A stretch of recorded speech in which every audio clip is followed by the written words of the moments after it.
Let's get this ball rolling. Welcome back to Malcolm coughing. Welcome back to Icewind Dale, guys. Nice to have you. Nice to have you back again, Albert. After your brief sojourn around the southern islands of New Zealand. It's nice to have you back. So, last week, why don't you tell us what went down, Bugs? What happened last week, Bugs? Yeah, well, Bugs had to reveal his past from his homeland, where he had pretty much written a story in a paper against highborn families and their devil worshipping, and they've found him where he is now, so he is a wanted bunny among these areas. And so we faced one of the family members. They didn't come out, but we faced their devils. They found us. We tried to lure out one of the brothers. I believe it was Thirstwell, in the hopes of turning the brothers against each other, but he did not come, and we had three devils to face. Can you say the family thing again? I dropped out. Yes, so the main family that Bugs wrote about was the Vampa family. And you're not happy with her.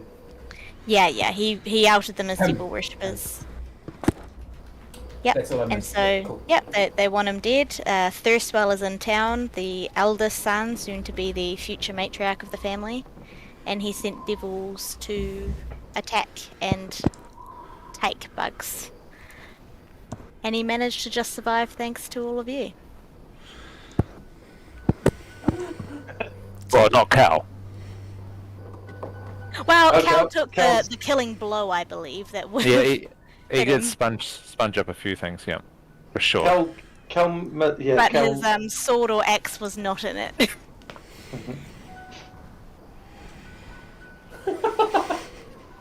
Alright, still the picture. yeah, so that's And they were rich and wealthy and obviously... Oh, they're one of the highest families here. Cal was swinging and missing because he's actually working for them. He's after the 1,000 VP reward. Look, I'm swinging. Look, I'm swinging. I'm gonna. Yeah. On to the dark side. Oh, that's what he looks like. That's right, that guy. He looks like something out of a Tim Burton animation. But that's the guy who's in town. And let's get you across to the big map. And tell them we're in... They're a prominent Sorry, family guys, I didn't get a from chance to look at Waterdeep, the, I believe, Baldur's Gate. Baldur's Gate, What I prominent family in Baldur's Gate. Bugs wrote a nasty book about them, which was true about their devil worshipping ways. It was called The Hellbent Highborn, sold quite a few copies. Which attracted too much attention. So you're kind of rich. I have a copy on me if you want to take a read. Nope. So Would you be able to write about us in the future? Well, you know, that is, I haven't lifted a pen since I got into this trouble, but I'm sure I could do that one day, yep. Your names may go down in history. What town are we currently in, Brinchenda? No, Nope. we're not in a town, because that is bad news for me. We didn't actually make it that far geographically last week, Whimsy. We went from there to there. We had a big fight that took up most of the evening. But the good news, I guess, if there is some good news, is that the Order of the Beak is gaining some respect around the towns. Like, pretty much, if Bugs in particular had wandered into town, there'd be all the various cutthroats who have, taken shelter in the 10 towns would have been hunting her down. So what the friends of the Order of the Beak, people like Garrett, Keegan, Nimsy, all those type of people have been staying outside in the snow to say, don't come into the towns, you will die. And so I imagine that felt good, that you've done some good around the place and people are looking out for you. But now the devils have been defeated, some rather nasty chain devils. And you're outside of Targos. And you did some tricky things. You sent Garrett, I believe it was, who you saved from the mountain, back to Targos to talk to a beggar to spread rumours that the Order of the Beak was camping where they were. And apparently somebody took the bait, sent out the chain devils, but they were defeated. So, what would you like to do now, Order of the Beak? Is Whimsy with them at the moment? I'm actually feeling pretty confident after last week's events. Shall we take a short rest just to get some HP back? And Yeah, That okay. would be Yeah. great. Yeah. Yeah. There's Right. already a camp here, so And I think as you take a short rest, I'll say old friend, but I'm going to change that to your new friend, Whimsy, arrives into camp. What has Whimsy been doing the last couple of days, Albert? Gosh, what was happening just before Whimsy left? There was the Can't dragon. remember, so I'm so sorry. There was the dragon up by the yeah. Dark Duchess, In the boat. and you rescued the whale oil from the boat. Poor old Shajaya talked about the horrible things she had to do to survive on the Dark Duchess. And then you're wandering back to town, and She's probably been hanging. She probably accidentally found her way to Targos. She might have blacked out for a bit and just went to Targos. Oh, the last thing we found out with you was about the what are they called? Mind flayers, and how they potentially have something to do with my psi crystal. Going And back to something to do Blackout, with yeah. you, as you had been captured by them, and we figured they were located potentially where you'd crashed, south from here. Oh my god, there you are, guys. So I was hanging out with you, and then you guys, where did you go?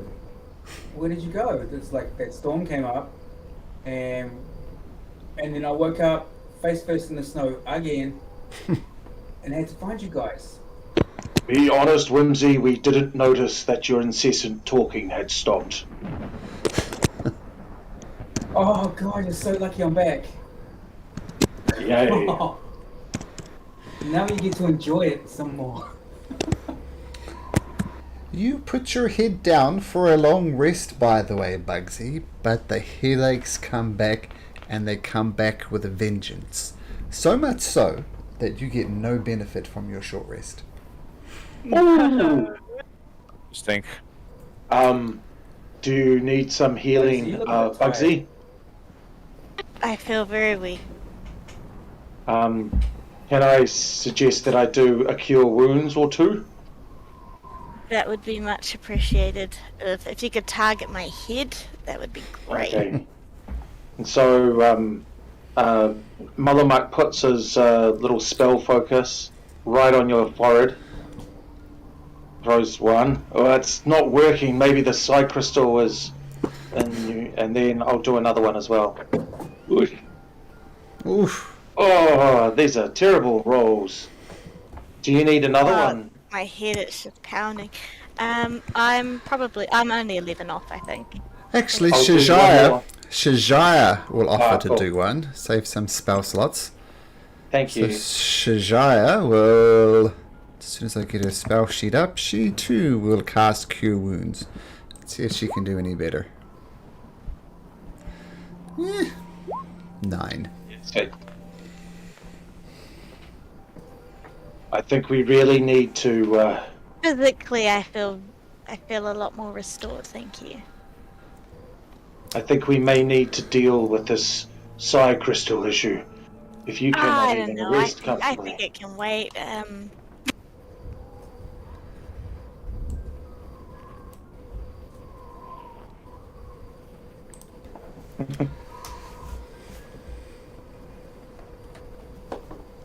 Whimsy, where should we head? But get that right. Yeah, I was just casting a wee spell. So my octopus friends are up here, and if I know anything about that crystal, I still think, as I said, man, did I even say it? Sometimes You it's might just have. black out, and the whole world is just the whole space of the world, you know. Sometimes, and you're just walking through a snowstorm of oblivion. Anyway, I think they're up here somewhere. That's where I walked from, like to the south, east-ish from where we are. Is it down? Is it the big red cross? Was that where you marked it on the map? Oh my goodness, I really did do that? That's awesome. Oh, I totally potentially. did that. I totally did that. The octopus heads are messing with my head as well, so Bugs, we're totally in the house together. Not that I want to be in the same house as you right now. You look better now. Well, if we head back up along the 10 trail until we reach the river there, can we then move our way up the river valley? Yeah. I think that sounds like a great idea. Were we heading for Bryn Shander, or was that just my imagination? We Oh, we've were, seen- but Keegan, an old friend of ours, stopped us with this wanted poster with my face plastered all over it saying cities are not very safe at the moment. We gave Keegan Scar's ashes to take back to Bryn Shander.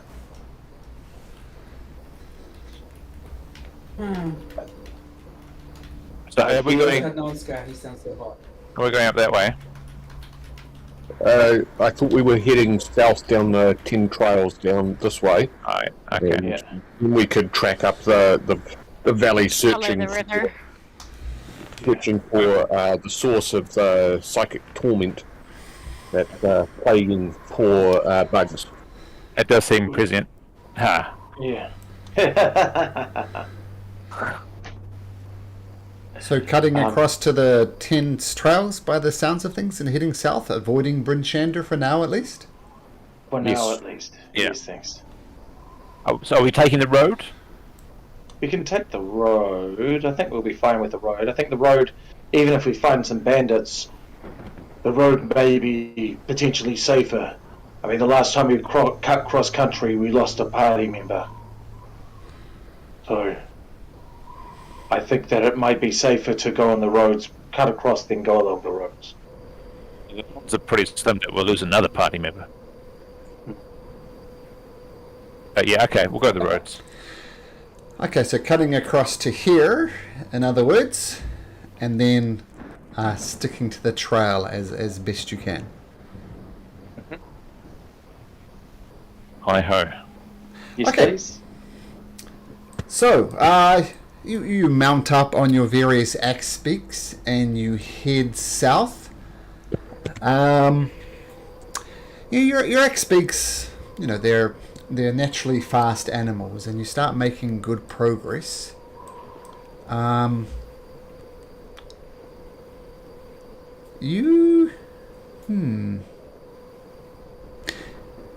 everybody make me a perception check? Let's start rolling some dice. Perception. So is that perception check? Mm-hmm. Ooh. Oh, let's do one for Shajar. She's pretty perceptive. 7. Yeah, I got a bit of a boost last level up. What's that? Yeah, so is that your 5 plus... okay. Yeah, the plus 3 is the proficiency bonus. Yeah, I get you. Yeah. Turns Yeah, out, because my proficiency is combined, but it doesn't show, So mine's 4 plus 3, but, Yeah, I've noticed it doesn't show on everyone's, so I don't know why it does on mine. It just Let's does do it. build. But I'm not That's what it wants complaining. to do. Yeah. Yeah. turns out Bugs isn't very perceptive at all. Yeah, funny that. I think my head's causing a bit of... I'm not quite focused on my surroundings at the moment. There we go. So you head south, as I said, bouncing along on your axe beaks, determined to solve this problem with Bugs' headaches. Maybe there's another problem with Whimsy, but for the moment, focusing on Bugs a little bit.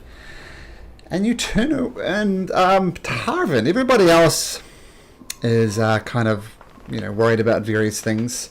So much so that Bugs is completely not perceptive at all. Not even rolling, that's how bad her headaches are. Tarvin, you notice something's coming up behind you from the direction of Bryn Shander.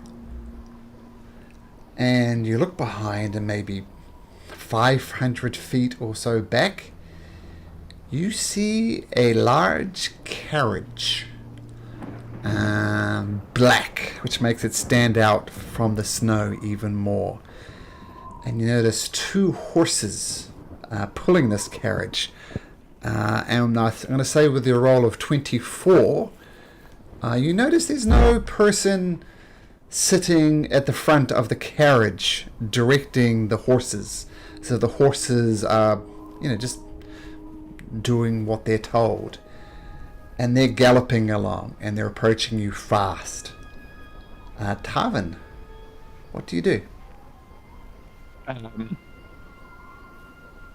I relay this to the others and nod at Bugs and say, looks like your mate's catching up. I hope that's not the case, but you could be onto it there. What's the countryside around here like, Malcolm? Is there any place we could potentially hide off-road? You can make me a survival check, and I will tell you. Okay.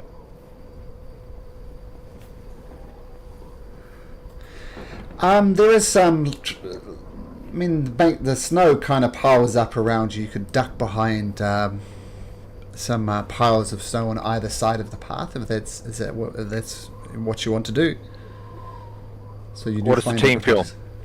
Keep in mind, we probably haven't got much time before it gets close. Does Are we this look like ambushed? people are chasing you, Bugs? Or should we just wait them out in the middle of the road? I'm not sure if it is them. I really can't see, mate. Let's But hide. there are people chasing me, so I wouldn't be surprised. We just heard a rumor last week about the guy with the carriage with this strange steeds. Yeah, if he's Yeah. a skinny man on there, then that will be him. That will be Thirstwell. And I mean abnormally I don't skinny. see any body there at all. He may Oh, or may yeah. not be actually In the carriage. chasing us. He might not even know that we're ahead of him. He might just be going that way. That would be good if we hide then. Let's hide. Okay. Okay. So, everybody. Does anybody have a spell they want to cast? I don't know. Sure if you I do have one. I have Pass Without Trace. Ready? Shall I cast it, everyone? Is it just self Yeah. or the whole group? Whole group. Do it. Cast it. Done. Okay, Everyone has Shazar plus ducks 10. down and behind somewhere, and she's a 23. Mullabuk got a 13. 13, still pretty good. 28. Massive 17. 7 plus 17. Who are we missing? Tarvin? I've got to do a Cal. disadvantage because I have scale mail on. Yeah, 24, still pretty good. And Tarvin, 22. Okay, so you'll duck down and get behind the snowbanks, either side, and hold down. And it's weird, you can all see the carriages approaching, and you imagine someone's in the background making the clip-clock sound with coconut shells to indicate horses' hooves hitting the floor. You hear nothing, though. There is no sounds of... You hear the carriage kind of plowing through the snow, but no actual horse sounds. And as you kind of peer out from the snowbank, you can see that there is indeed... You will see now there's no driver of the carriage. You cannot see in the carriage. And these 2 horses. I mean, you guys have seen war horses. War horses are big, scary animals when you get up close to them. This is a different manner of beast altogether. You see as it's running, its hooves look like they're literally on fire, and it's not actually running on the snow. It's kind of, you see it, the hooves clop down into the snow, but they make no indentation in the snow. The snow melts a little bit by the fire on their feet, but no actual indentation on the snow. And you see this got a mane made of fire and these bright red glowing eyes. And it's going at a fast speed, like the horses are galloping. and they're approaching your hiding position. The horses haven't appeared to deviated or anything to indicate that you've been seen. So what would you like to do? I whisper to the group, shall we attack him? This is the person who's in charge. We needed to capture him. Whimsy gives you a maniacal look, and she's just nodding, like, with a big smile. Evan's got his bow out. He's ready. I'm keen. I've got a spell ready to cast as well. How do we stop this carriage, though? To be fair. I'm going to cast slow. It halves their speed. Okay. And before you do that, I could cast a thing that makes everybody go faster. Hang on, let me just check. Or one person go faster. You make one person One go person. faster. That is one person. Sorry. Make the Cal go faster so he has more attack rolls. Oh man, I didn't choose it. Oh, I well, chose then you don't. Snowball instead. My bad. All right. Okay, let's go through it then. Tarvin, what are you going to do? I am going to ready my bow to shoot whatever comes out of that carriage. Okay, so if something comes out of the carriage, you're going to shoot it. Okay, Malamak? Well, yeah. I'm casting slow on, and there we go. And so I presume are they within 120 feet of us? Sorry, by the way. You can cast it when they're within 120 feet. No Yeah. problem. So as soon as they're within 120 feet, I want to cast that, and it slows them down. They must unless they succeed on a Wisdom saving throw. Okay. Whimsy. Yeah, she's readying.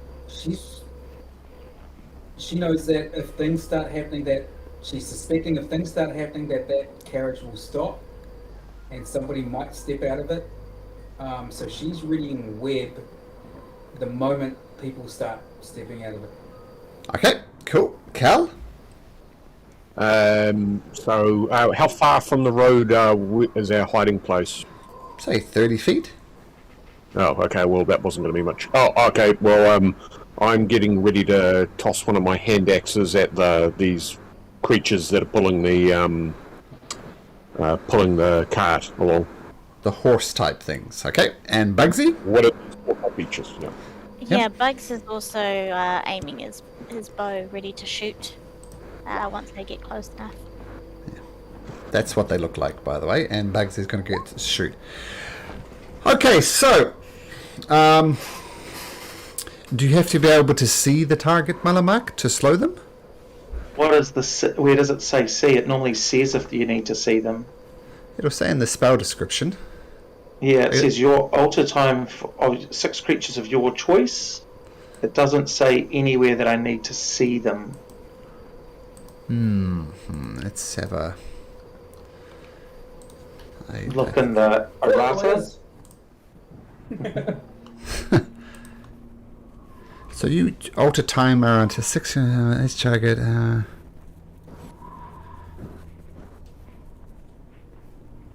Yeah, it doesn't say you need to see them. So yes, we'll say I'll make saving throws for all of the creatures in there. I mean, there's definitely 2. And presumably, I think that there's 3. Yeah. In that sense, but I think it's more. I'm hoping there's 3 and not 4. But it might. I read it as if my comrades are in there, then I can exclude them from it rather than the other way around. If that makes sense. Mm-hmm. That choice thing. Anyway. Okay, so let's get some wisdom throws happening. Oh. Plus 50 demons. Yeah. So.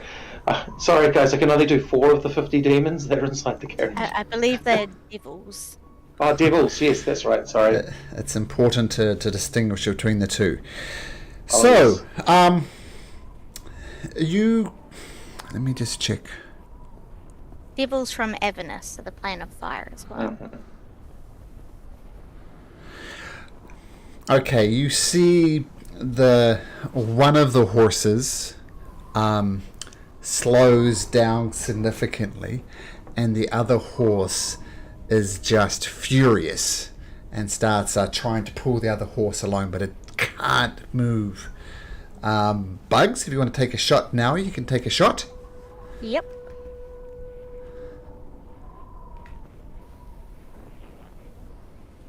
I'm pretty sure the slowed one is going to be easier. That's going to hit anyway, I think. Let me just check. Oh, so it's 18 damage if it hits. It To the slowed one, yep. But that was the one I was aiming at, or? Yep. So your arrow flies across and sinks deeply into the flanks of this horse. And it not so much bleeds, but it opens up a wound, and more of the fire starts erupting from its side. It does have a -2 penalty to its AC, but 20 is more than enough to hit it. Oh yeah, there we go. Index checks. And Cal, did you want to throw an axe? Yeah, I've got a hand axe again, so let's have a crack at that. Let's see how we're doing with throwing items. At the slowed one Yeah. again? Yep. Okay. Did that come up? Yeah, I see it. 18, yep. And that's going to hit. Okay. So 8 slashing as you hack into it. So the creature is very annoyed as these arrows and things are flying back into them. So let's see. So Malamak. Tarvin, what were you doing? I'll fire an arrow. Okay, fire an arrow, sure. Not Yeah. 2 arrows? 2 arrows. Rubbish throw. 14 will actually hit with the slowed creature, so your arrow flies through the air. Once again, this horse that's slowed down is getting it. Whimsy, I think you're going to cast web if something comes out. Nothing did come out. Okay. Did you do a switcheroo on it? Nope. That's a prepared action. Yeah. Okay, Yeah. but what we'll do, this is going to be more theatre of the mind for reasons, but roll into initiative. I will... How will I do this?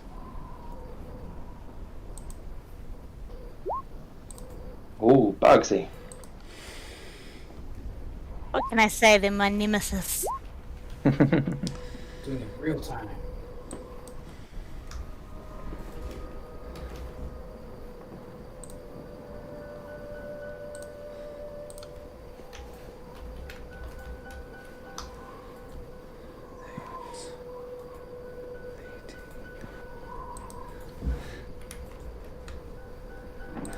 Okay, so we're going to call this your surprise round, as these horses are thundering down. They didn't see you because you're hidden, and these arrows are flying, spells are going off. So we're just going to go into a normal round now.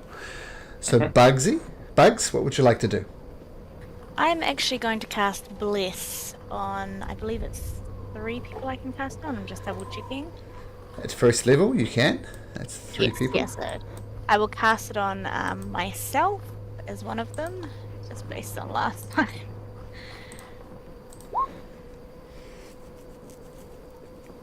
Tarvin, and Yes. I believe Cal gets up close as well, so Cal. He needs all the blessings he can get. Okay, so Bless is cast. You feel your And I'm going to hide. Take my hide action. Sure. Yep, hide away.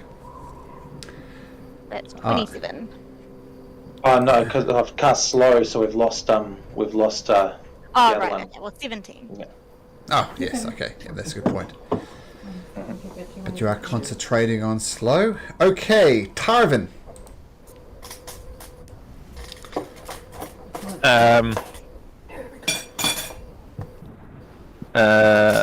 So the scene is we've got one horse that's slowed, one that's we've been hitting with arrows and such, and nothing's come out of the carriage. Okay. Nope.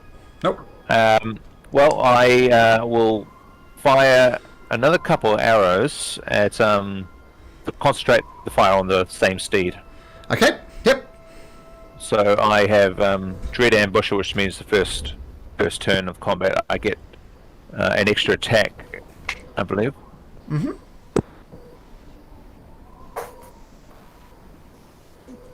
That deals an extra 1d8. Okay. Yep. See that? Okay. There we go.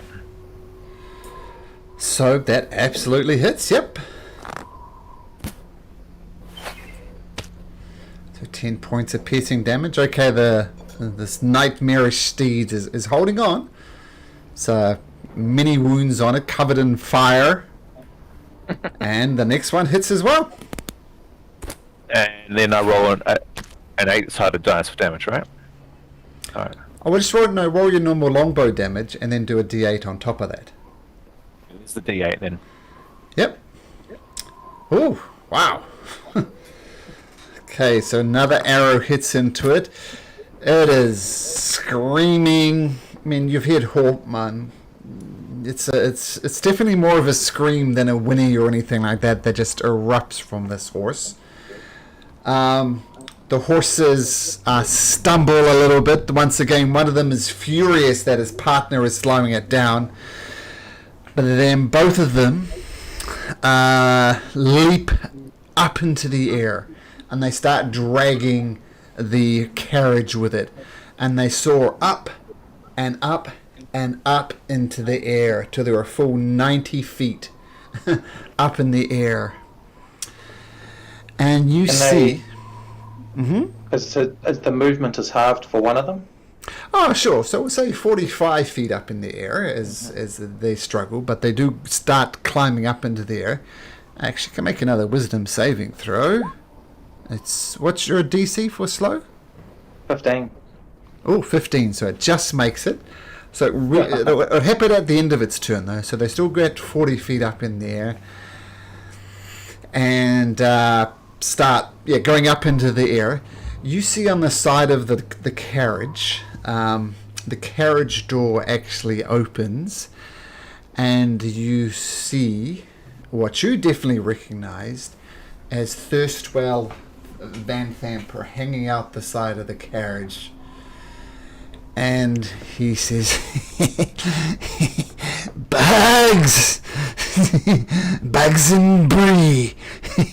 You know this is not over, right? All you've done is scoff rid of my first round of assassins. But I know where you are, Bugs. More is coming. And say hello to your friend. And you see a body falling from the carriage and thump down into the snow. Then you hear Thirstwell say, Until we meet again, Bugs. And the carriage, the steeds, Thirstwell Van Thamper, boom, disappear. You do not see them. I think I know who that body is. This is Bugs bad. immediately rushes to the body. Is it Keegan? Garrett. Garrett. No. Oh no. And as you wash up to him, Bugs, it is indeed Garrett, the person who you sent back into town to warn the Van Thampers. Via some... I believe we sent Keegan back. Oh, it's Yeah, it's Keegan. Keegan. Okay, Keegan. Yeah. Okay, so it's Keegan. Garrett survives. Didn't we carefully insulate it where we made Keegan talk to... tell the... Yeah, He paid someone else to do it. Yeah. So we were kind of insulated, so it wasn't. So it was the. I thought was we it the old man? Spy or something. well, bigger. Bigger. Yeah. The You are underground correct. contact. But it is still Keegan. Still Keegan. Yep. And he is very obviously dead. You get the impression that he was dead before he was kicked from the carriage. I'm gonna kill him. How did he pass away? For this one, I'm looking for puncture wounds on necks and stuff. Make a medicine check. I would also like to do that. Okay. 2 medicine checks. Pretty sure he's dead.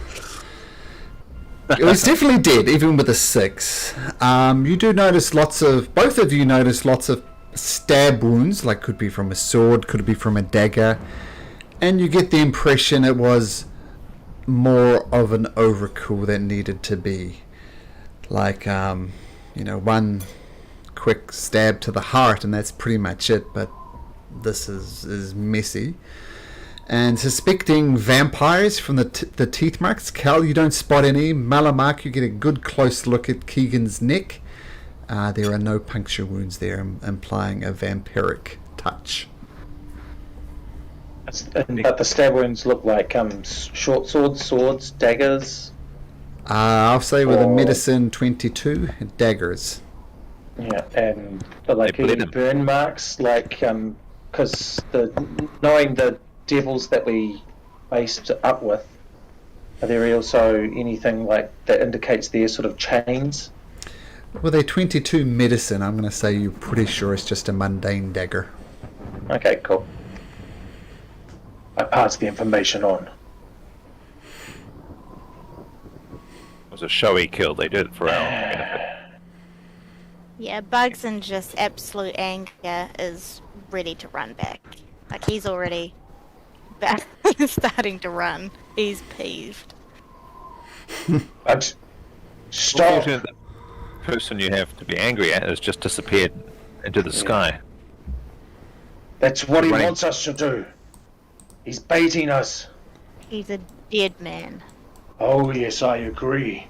But we need to do it on our own terms, not on his. I think that's what... Dead man. I know we want revenge, but we can't get revenge straight away. We also wanted revenge on Scar, but we're not going to take on a dragon immediately. You're not at full health. Your head is giving you concerns. First Keegan, then who? Is he going to go after Garrett? Nimsy? My family? Who's to say he hasn't already killed them back home?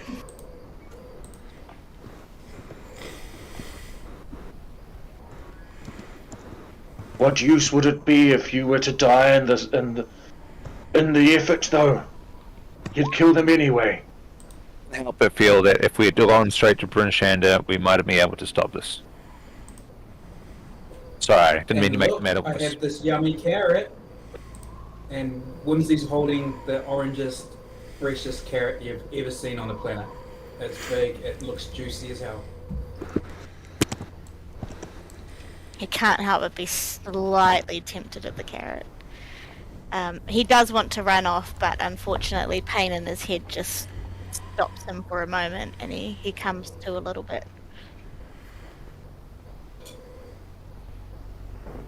You're right, I need to get my best. She drops his spell and the carrot go after disappears. him. Wait, that was half the reason why. Oh, I got another one in my bag, hang on. She pulls out another carrot from her bag. Bugs Big, scratch. juicy, orangey carrot. It might not taste like anything.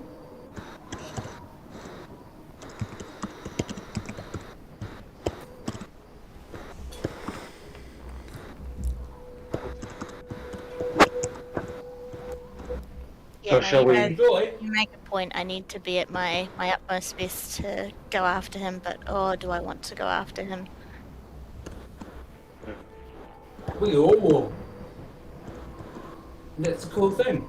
We've got each other's back.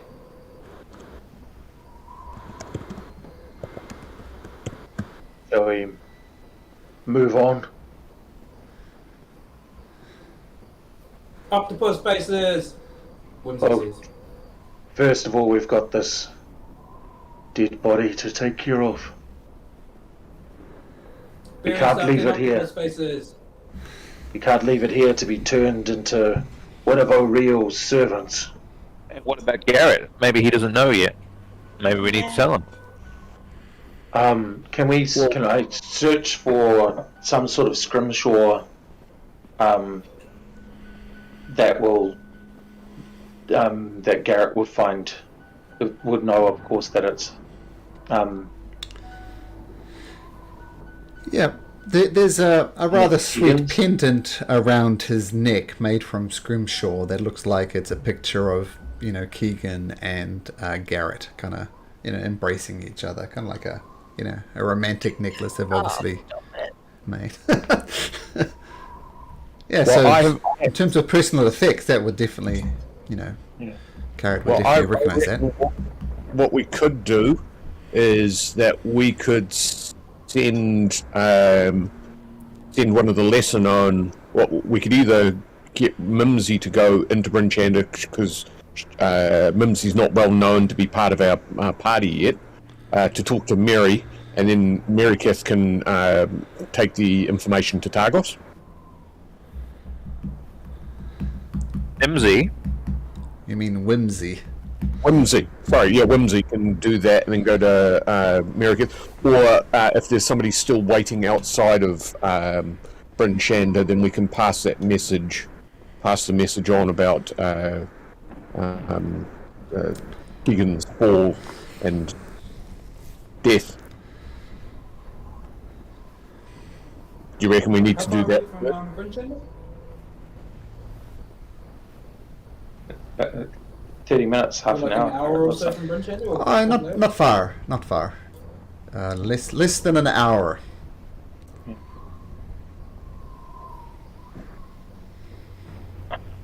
So, Whimsy do you is happy to do whatever? do you think it is imperative that we do this immediately, or because in my head, if we all get up to full strength, then we can go into Targos and deal with it ourselves. I do not want to put Whimsy or Meriketh or anyone else in grave danger, but perhaps we do what we did with Scar, collect some ashes and take a personal effect and gift it to Garrett personally when we see him ourselves. Well, maybe Shijaya could change into a smallish animal and carry that back and go to the House of the Morning Lord, because she could spend an hour. Well, I think it's 2 hours now that she could spend in her transformed state, and therefore take information back. We could write a little note, make her a small animal like a dog, and she could go and visit the House of the Morning Lord stealthily, and then could catch up with us later, knowing that we're heading southwards to that valley. Yep. In favour of that, if that helps out the DM. Yeah, I mean, I just checked her stat sheet, and she can indeed wild shape now for 2 hours. Yeah. I mean, she could be the fastest creature she can turn into is either an elk, a direwolf, a giant hyena. They're all pretty fast, but a riding horse would be the fastest. Bunny rabbit? Yeah. Riding horse would also not look out of place compared to a giant hyena jumping into Bryn Shander. Although a riding horse without a rider may look a bit suspicious.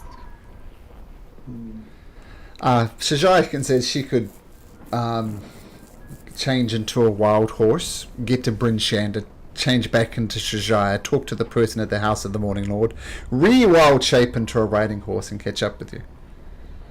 Cool. Yeah. So Shijai says, so what exactly is it that you want me to do, guys? Are we burning him? Are we turning him into ashes? What's going on? What are we doing?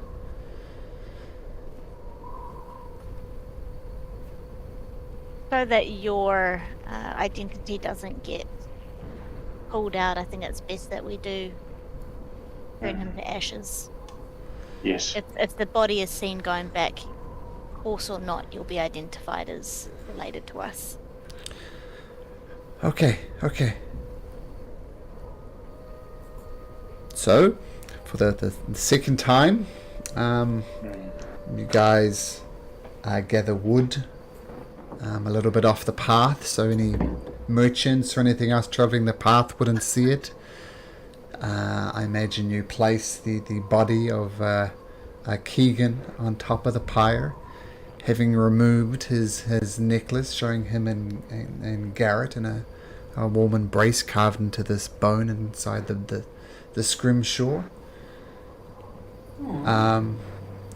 Shijaya looks around and says, guys, I think somebody needs to say something.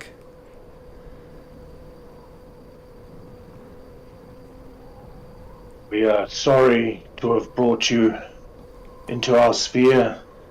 Your bravery and loyalty to us is well regarded. We're sorry that it has cost you your life.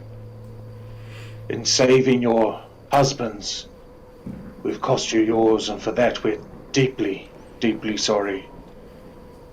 Thanks for all you have done.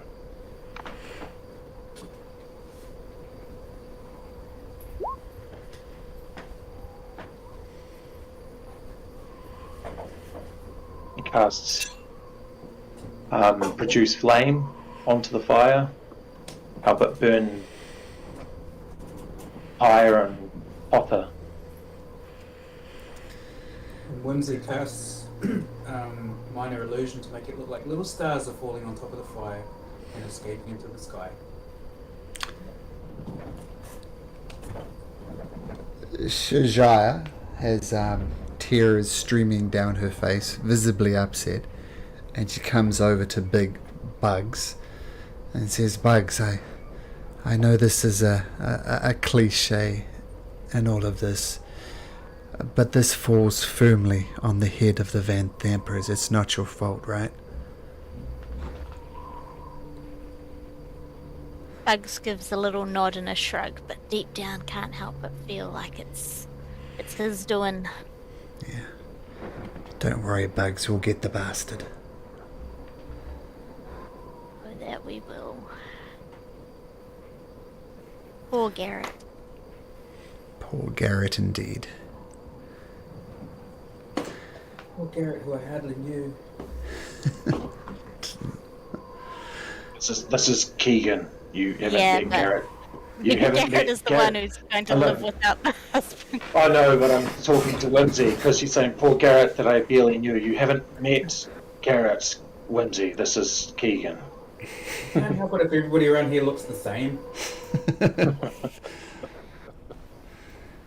So with that, the flames grow higher and higher and higher, and the body of Keegan is mixed with the ashes of the wood as the fire goes down, and you collect up the ashes and put it in. I used up my one last time. You what? Oh, I just used up a spare water bottle that I had, a water skin. I don't think I have one. Yeah. What did that potion of vitality come in? Was that a little stoppered bottle or something or other? Or did we throw that away in using the potion? No, I'd say you'd keep it. I've got a water skin. Sorry, I do have one. I can use that if you want. Oh, there we What go. we could do is, that or tie, put it into his clothes and tie it up tight. The clothes that were just burnt up, those clothes? I'm sure we've got some spare underclothing somewhere. Sure, any type of clothes, but probably maybe the water skin might be best as it's a sealable container. Okay. Okay, so ashes in the water skin. Shajai gives Bugs one last hug, takes the water skin with the ashes in it, Bugs puts on some coins. He's got some coins that he's taken. He puts about 5 gold with it. 10 gold with it, just for the husband. Oh, okay, And cool. what he might want to do, yeah. He feels very, very guilty, so he wants to do something. Scrimshaw goes with it as well. Yes. Mm-hmm. Yep. So you tie the scrimshaw around the water skin, which is a makeshift urn. And with that, Shajaya, boomf, turns into a wild horse and is heading for the Temple of the Morning Lord inside of Bryn Shander. And that's what she'll be doing for the rest of the session. Yeah.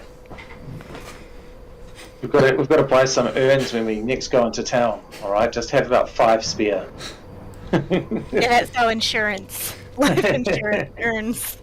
It's just to send back to wherever. Might as well get our names engraved on them just in case, Mullamuck says you can actually just scatter my ashes and throw me in the air. I just want to be part of nature. Well, shall we move on? Let's say now we know what to do next week, right? Okay. Yeah. Oh yeah. Yeah, let's continue. Burn stuff. Agreed. Maybe as we head along the road this time, Malcolm, I'll just want to keep an eye for anything unusual. Okay, make a perception check.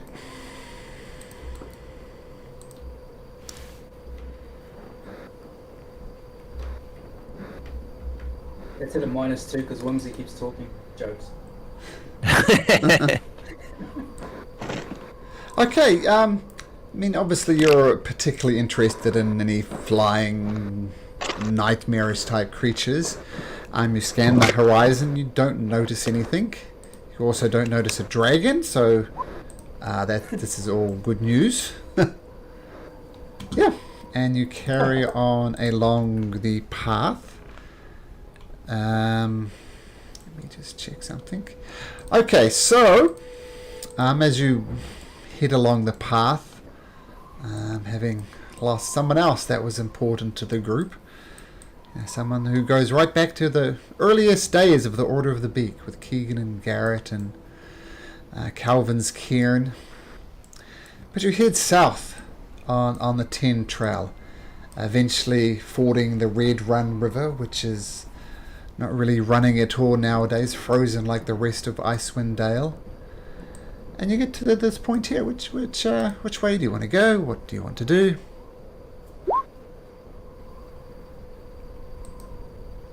The river at this point. I think we should follow the river. That's what Whimsy Yeah. says she did. Remember this river? That's right. Okay. I went this way. Oh, sorry. So, yeah.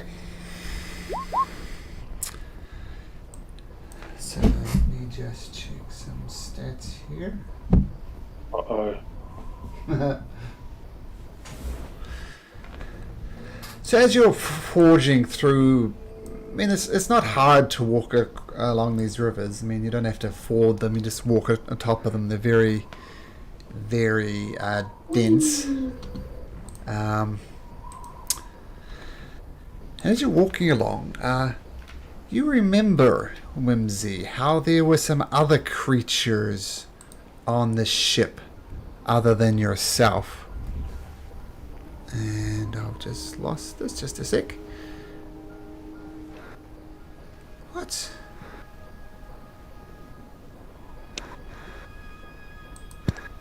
We're looking for a big red X, everyone. It's on my map. It's right here. Ah, there we Find go. it any moment now.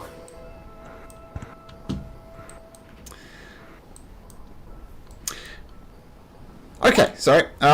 So yeah, you remember some of these creatures. Some of these were almost like gigantic centipede-looking things, just massive creatures, about the size of a horse.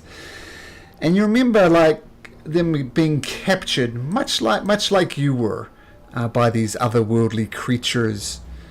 And you remember, hey, what exactly did those things happen when this Nautiloid thing crashed? What happened to them? And you pinch yourself, and just at that moment, from beyond the rocks, several of these creatures burst forth, hidden in the snow. And I'm going to say, let's see, everybody except Malamuk, actually, is surprised by this. The other one would be Shajaya, but she's not here. So let's just get everybody on here. They're going to come from there, they're going to come from there, let's come from here. And, yep. The Whimsy's chatting away. So I was on the ship and there were these things. I know they were just amazing. You should have seen them. They like said they had like all these legs and stuff like that. They looked a bit like that thing over there. Oh shit! That thing over there. Yes. Are these things dangerous, Whimsy? Yeah. So So roll I don't into get initiative. surprised. Yep, everybody Yeah. except Malamak will get surprised, but roll into initiative anyway. Oh.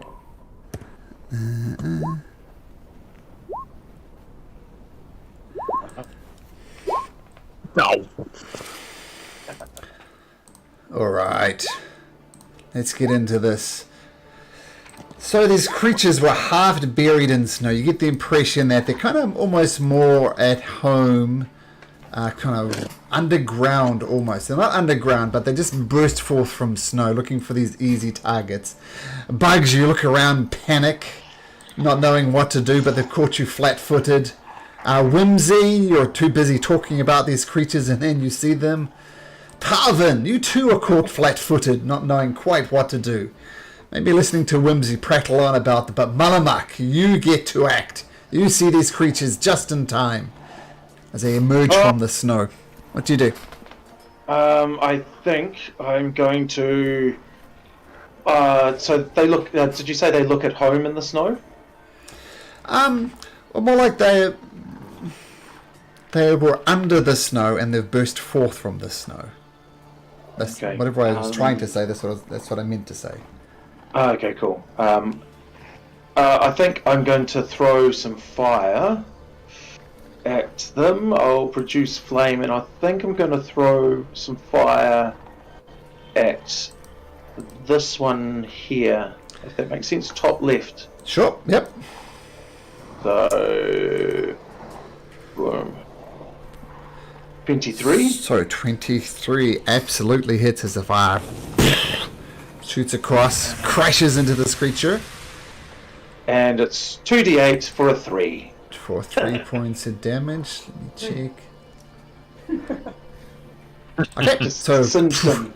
Just the singed him. sparks. Yeah. Singed him. Are they vulnerable to fire by getting quadruple damage or something? It just seems to No. take it. What Infect You did is just made it a little bit warmer on this very cold day with your 3 points of damage. It's like Okay, so- burning your thumb on a toaster. Is that your turn?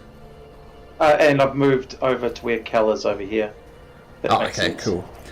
So Yep. the one to the immediately south is going to swoop up onto you, moving relatively quickly, it seems, across this ice.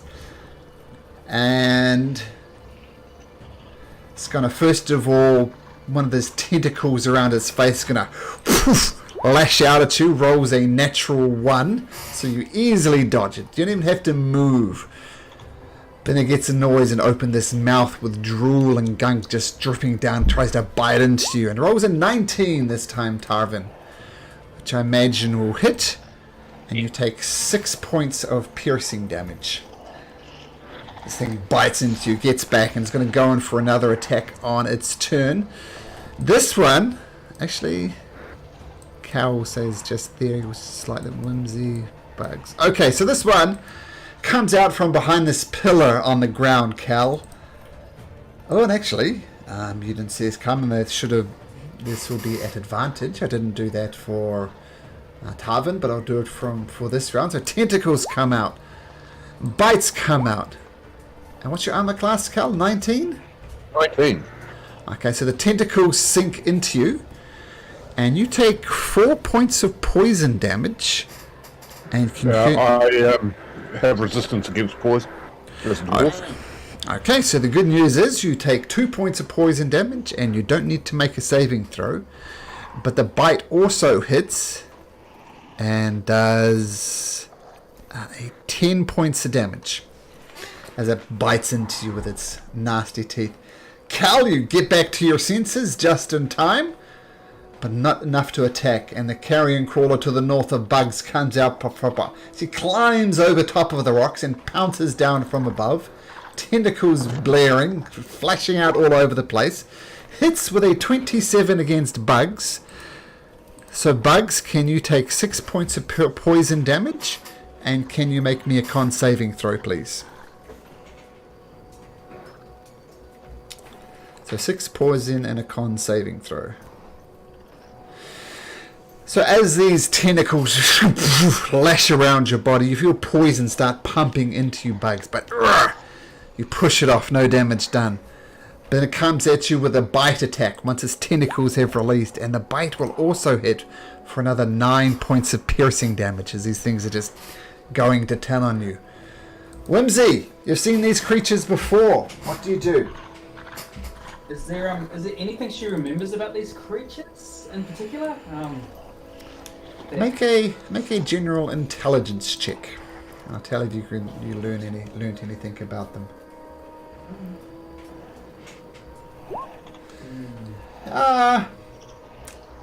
I'll give you one thing. When you saw them in the cage, they climbed on the wall and on the ceiling, no problem.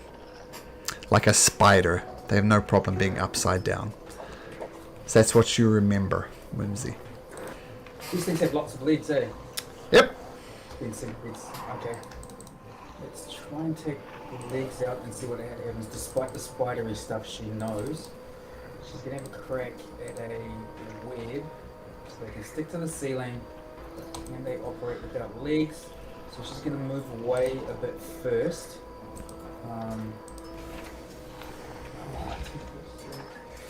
She'll move away a bit first over to there. Come on, fireball right here. Perfect fireball. 20, and then she will drop a web 5, 10, 15, 20. Just over here, I believe it's out of bug's range. 5, 10, 15, 20. Yeah, so she'll drop a web here at 20 feet and just out of her range as well. 20 feet radius on this guy. I think it's a square, isn't it? Yes, that looks like us. So drag that exactly where you want it. Yeah, we will smash it. Oh, she doesn't want it. She doesn't want to come near her, so she's going to make it as best she can to avoid her, which is there. Okay, so the web shoots out and boom, boom, boom, sticks to the various rocks and to the ground.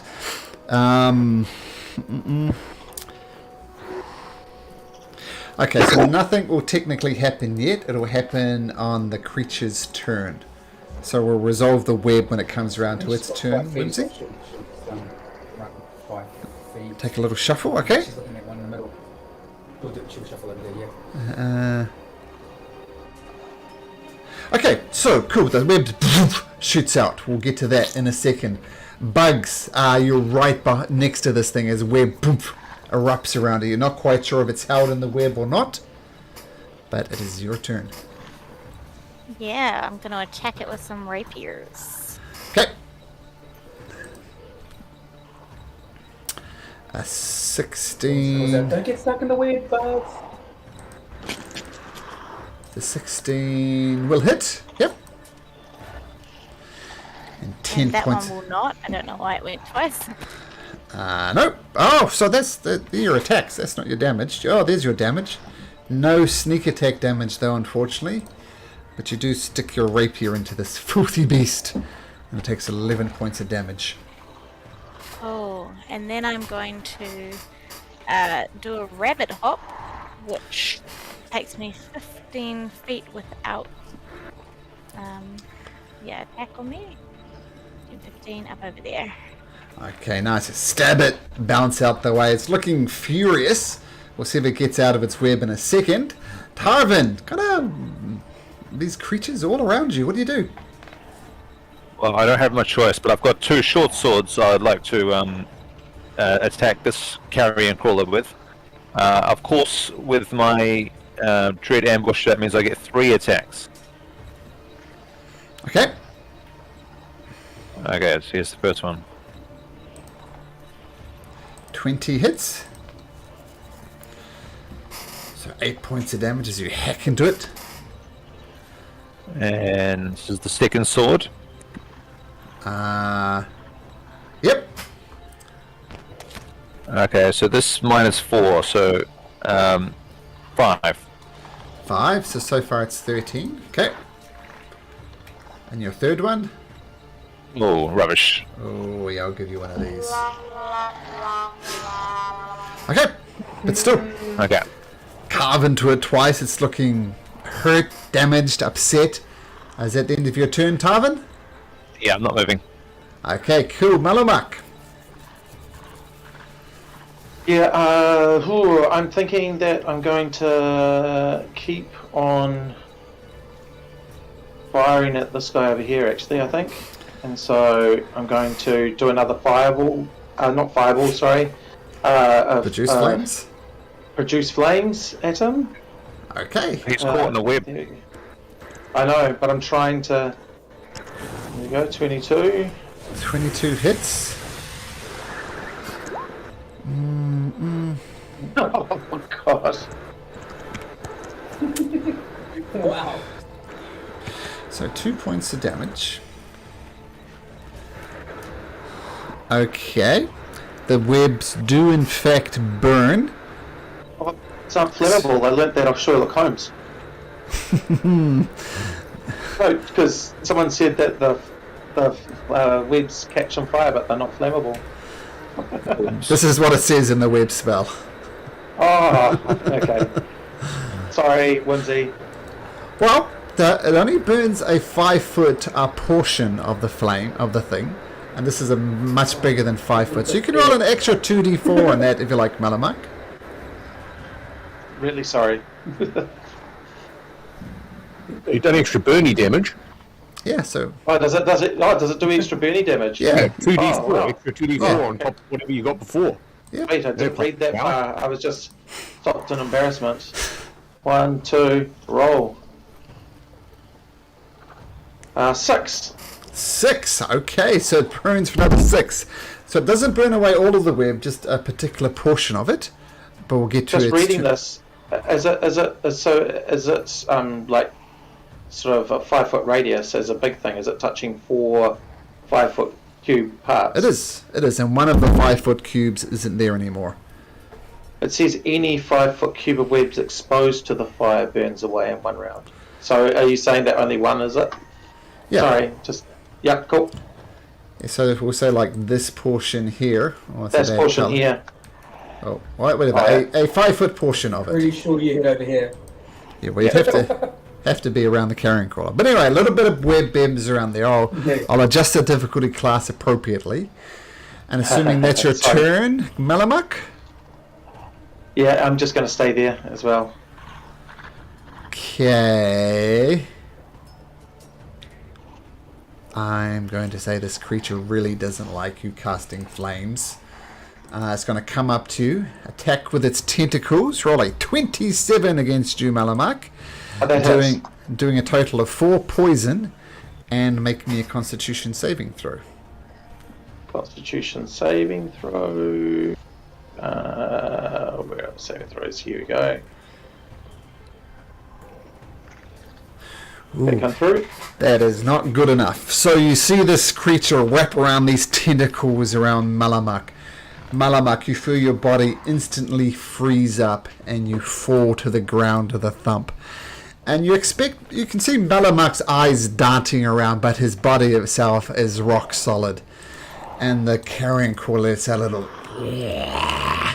and goes in with its bite attack. Damage was 4. And Malamak's armor class is... I know, yeah, 12. I've got nothing. 12. Well, that definitely hits then. Yeah. Not only does it hit, it's going to be an auto-critical because you are paralyzed. Yeesh. So as it bites you, it's going to do total of 12 points of piercing damage. So the creature's just got its tentacles wrapped around. You can see the little poison pumping into Malamak's body, and he's just frozen solid. And this thing is basically trying to eat Malamak. Alright. Carrion crawler next to Cal is going to walk around Cal, not attempting to attack Cal at all. And it's going to start attacking the prone Malamak on the floor, paralyzed. It's going to attack with its tentacles at advantage. That will hit. That could have been worse. 6 poison damage. And you're already paralyzed, so we don't need to worry about that. Oh, so what's this Tides of Chaos, Whimsy? I didn't want to roll a 1. That's for casting a spell. Every time. Oh, I got it. Okay, understood. Okay, so interesting. The bite actually misses. It gets too involved in its furious attack, and it rolls an 11. Oh, 11? Is that? Yeah, oh, that Yeah, just that's misses. I'm a Misses, 12. yeah. So it gets too excited with its feeding frenzy, and it's too excited that it's going to eat this easy prey. Cal, your buddy Malamark's getting eaten. What do you do? Well, nobody eats him, so they can try and eat them into my battle axe. And obviously, this is the freshly blessed battle axe from last round. But anyway, let's have a go with that. So double attack. Hey! Oh, Cal, no, that can't be right. Eat it. You can't be rolling that well. That Well, no, hits. it's balance of the universe. If karma's got anything to do with it, it'll be 12 straight hits. Anyway, Well, let's see. First one hits. and it's an 11 slashing damage. Okay, so hack into it. Okay. Second slash, Oh man, this is karma. Yep, that hits as well, obviously. and 6, so 17 so far. 17. Okay. So that was the double attack, but of course I'm going to use my, not second one, my action surge Okay. to attack again. So let's get these axes flying like they're meant to be flying. Okay, sounds good. 16, is that a hit. That hits. 10, 10. Okay, hack into it again. Nice. and the double attack. Hits again. This is the way it's meant to go, folks. Nice. And another 10. Okay, so you just absolutely lose it, Callan's pulling this creature apart. Nice. Is that your turn? I'm going to also just move across closer to Malam if to render aid and act as a distraction, all that sort of stuff. Okay, cool. So this carrion crawler inside the web needs to make a dexterity saving throw to try and avoid the web. I'm going to give it a +2 on this roll since some of the web has been burnt. But it fails horribly. So it is restrained. It does get to try and break free from it using its action. It can't reach any of you guys. It's going to try and just muscle its way out of it with a strength check. Oh, and rolls a natural 1. So the web hits it despite the bit that's burnt, tries to dodge it, doesn't, tries to break free from it, doesn't, and it is stuck there in the web. Whimsy, what would you like to do? Well, she was really proud of her web, and then somebody threw a fiery thing at it, and she glared at that person with all her angry, and stamped her foot. And if she was an anime, there'd just be steam coming out of her ears. So with that one in control, which was the one that Calvin hit? Was it that one or that one? Cat went nuts on this one. Okay, she will move 15 over to here and smash a firebolt into it. Okay. So that's a ranged attack. Attacks, firebolt, there it is. At 2d10 if she gets this. 14 plus 22. Oh, we're at 20. Oh, it does hit. So firebolt explodes on this creature. Roll damage. We'll give it 18 points of good loving. So you see, it's got its back to you and basically trying to feast on Malamak, but with the combined efforts of Cal and Whimsy, the creature just explodes in a bunch of fiery goo, covering Malamak, Tarvin, and Cal. Nice work. She leaps with joy for about 10 feet over to there. Okay, nice. Bugs. Yeah. Gonna move.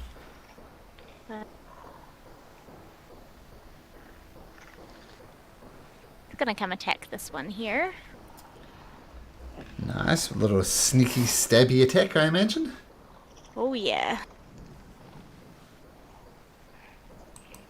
That hits. So this will be including sneak attack damage. The other hit. There we go. So dig So deep that into is it. 19 plus 11, so that's 30 damage. Whoa. No, it's 19. It's 11 piercing and 8 sneak attack damage. So No, I attacked twice. you don't get. 19. And then my 20 and an second 18. I see. Can bugs attack twice? How does a bug? attack. Yeah, I've got a second attack on my rapiers. Okay, this is your offhanded attack, though, right? Yes, so I just don't add my sneak attack and addition. So it's just the left one. So the first hit did 19, right? With the Yep. sneak attack damage, and the second attack does 6 points of damage. Yeah. Okay, yeah. Because you don't get the +5 on top of that. So it's Yeah. 19 plus Yeah. 6, so So 25 25. points. Well, why am I even bothering doing the maths for? Because that is enough. You stab it in the back, and the tentacles fall off Malamak, and it dies a quick death. Okay, well done, Very Bugs. Yeah, and he's just gonna hide behind the rock. Okay, make a. You're using your 30. bonus action to hide. Yeah, bonus. You used your bonus action for your offhanded attack, unfortunately. Yeah. Alright. Yeah, but probably won't matter in this case, but it's good to know you can't have both. But yeah, stab it. Duck behind the rock, shall we say. Tarvin. Alright. I've now switched over to my bow. I will cast Munter's Mark Okay. on that one. Munter's marked is cast. Yes, yeah. And so if I hit, I get an extra 1d6 damage. Okay, So here we go. Light up. Oh, sorry, I was looking at the stealth. Yep, make an attack. Oh! Ah, yeah, functionally this thing is, movement is 0, but yeah, roll damage.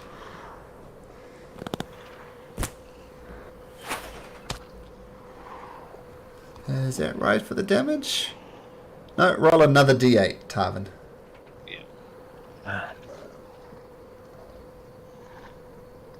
Oh, nice. You get a cheer for that.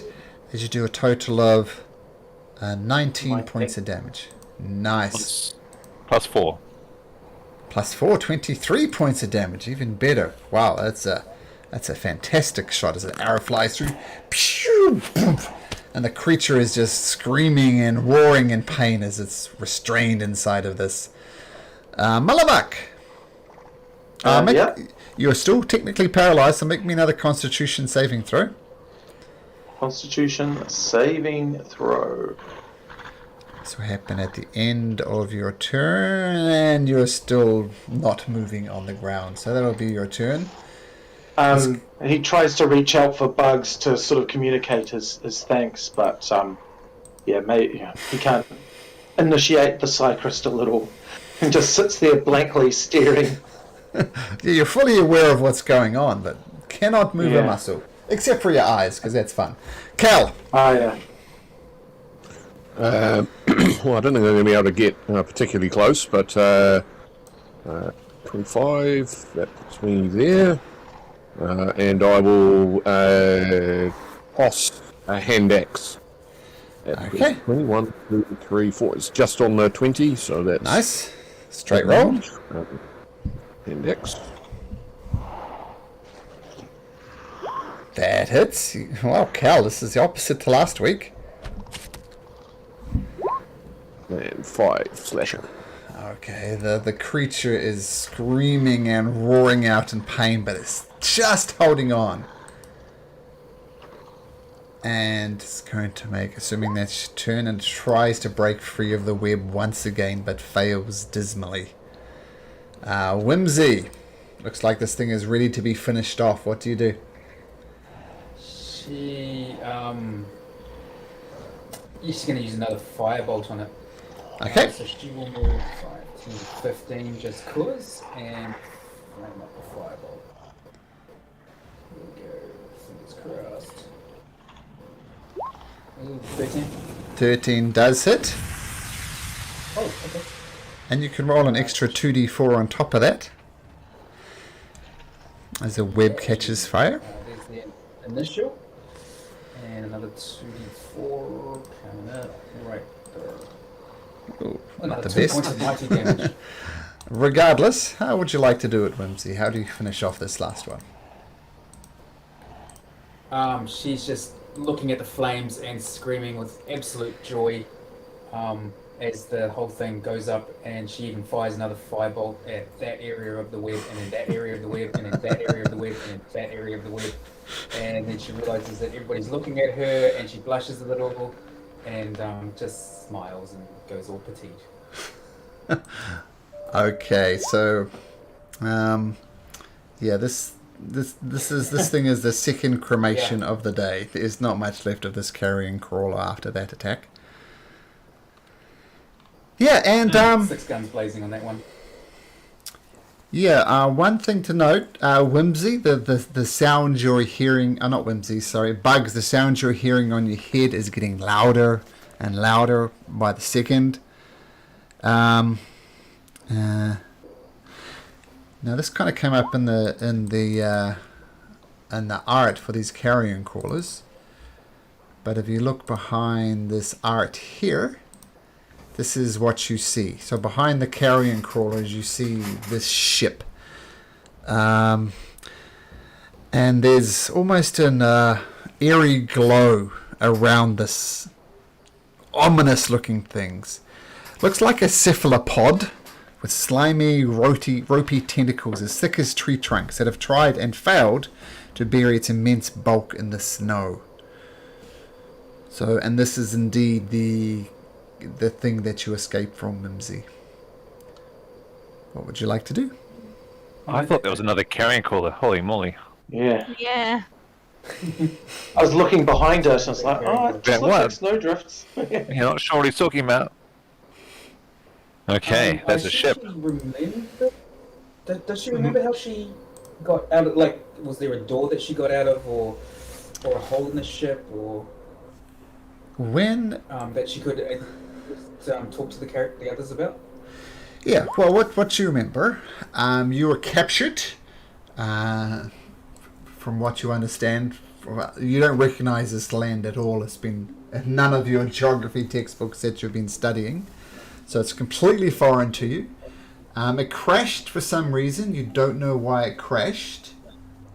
And you escaped from, like, there's a cargo deck. You escaped from the sort of some doors right at the base of this strange ship.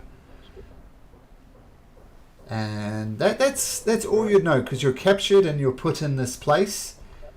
You didn't see much of the other ships. Did you have any flashbacks to any other creatures, like she did with the centipedes? Well, you remember the octopus She faces? just wanted to share any information. Yeah, you remember the octopus They were about the faces? size of gnomes. Yep, that's correct. And there's one other thing I'll give you.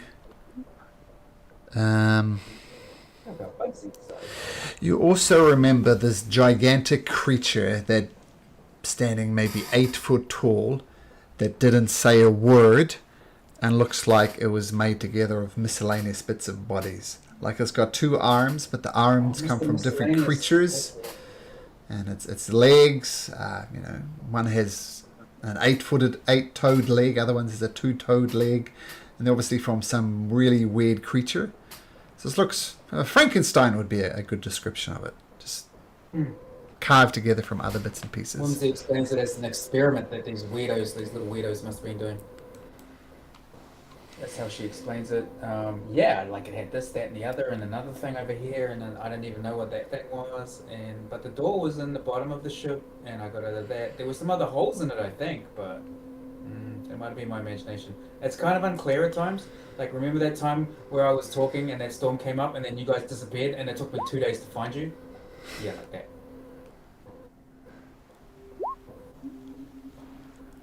I'm rolling. There we go. That happens right at the end of Whimsy's monologue. And Oh. I was amazing. Oh, whoa, you can move now. Thanks. Thanks for your help, everyone.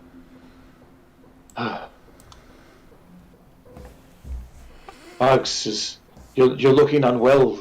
Do you need some more healing? I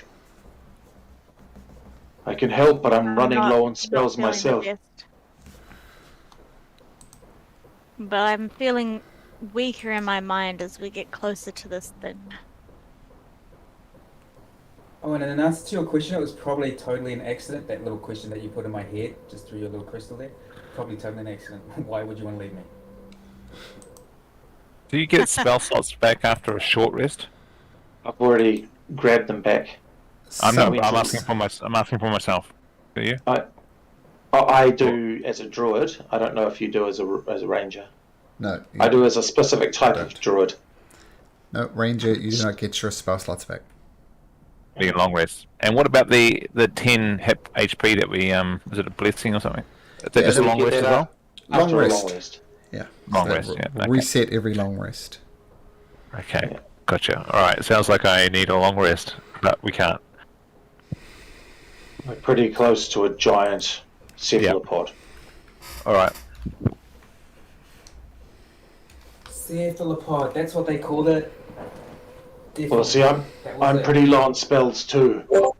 Perhaps I should give you at least some healing, Bugs, and I might go on ahead in a different form. We could cut these centipedes open and sleep in them and have But a potion of healing. a That's sleep good. It does and- something. Okay, so we should approach with stealth then. I think Motherbuck is getting it. Oh, I can't. Yes. I can't. I've got no level 2 spells, so I can't cast Pass Without Trace. No, you can disguise yourself as a carrion crawler. No. No. That's. I can only do natural beasts. These things feel like they're from sub-horrid plane.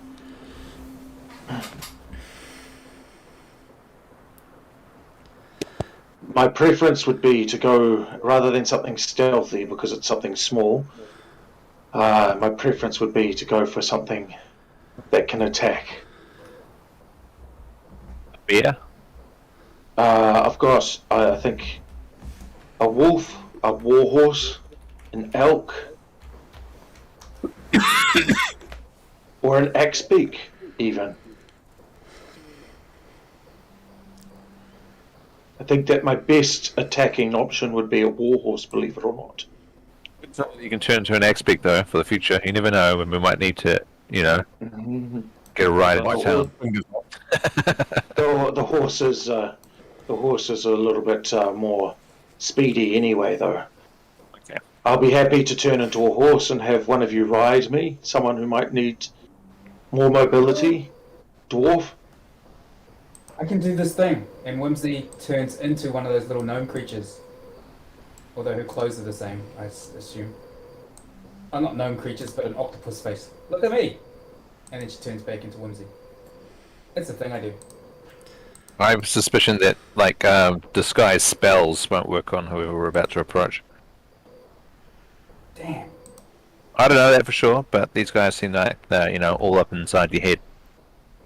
I'm carrying one potion of healing. I don't know who else ended up with the potions of healing. You've got one, Cal. So what I'll do is I'll cast a Cure Wound spell on Bugsy, just to give them at the first level. Okay. I've also Appreciate that. got There you go. those 3 antitoxin. The first roll, sorry. Yeah. 9. 3 antitoxins.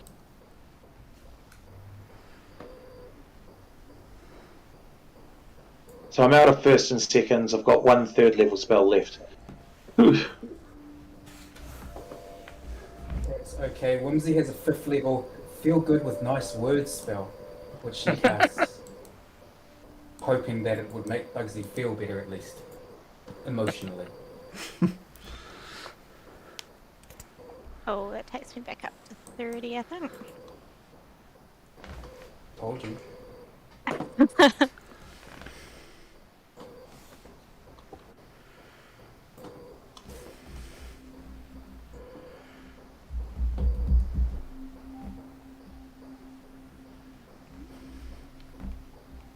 While we're waiting, is there a way?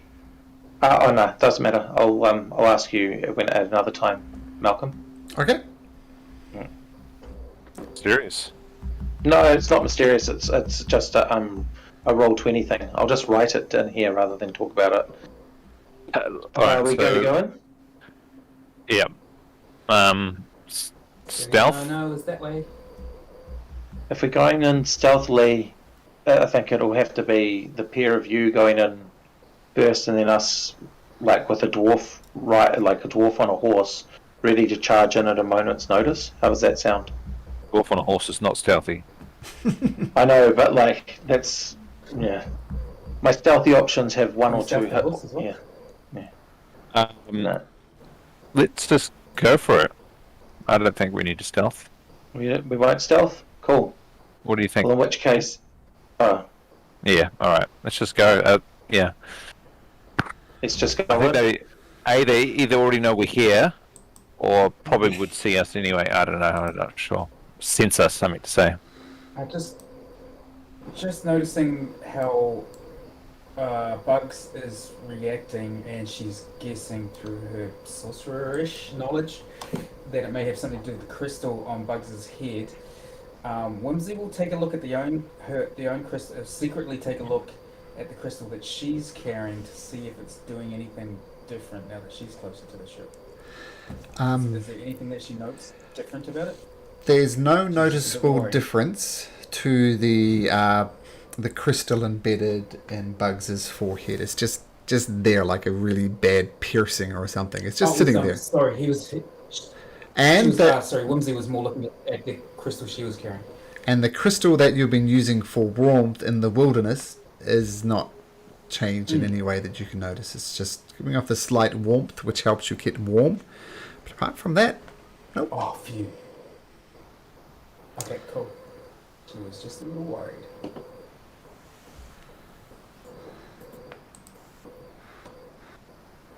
That's it, yeah. Looks at the others. Are we going?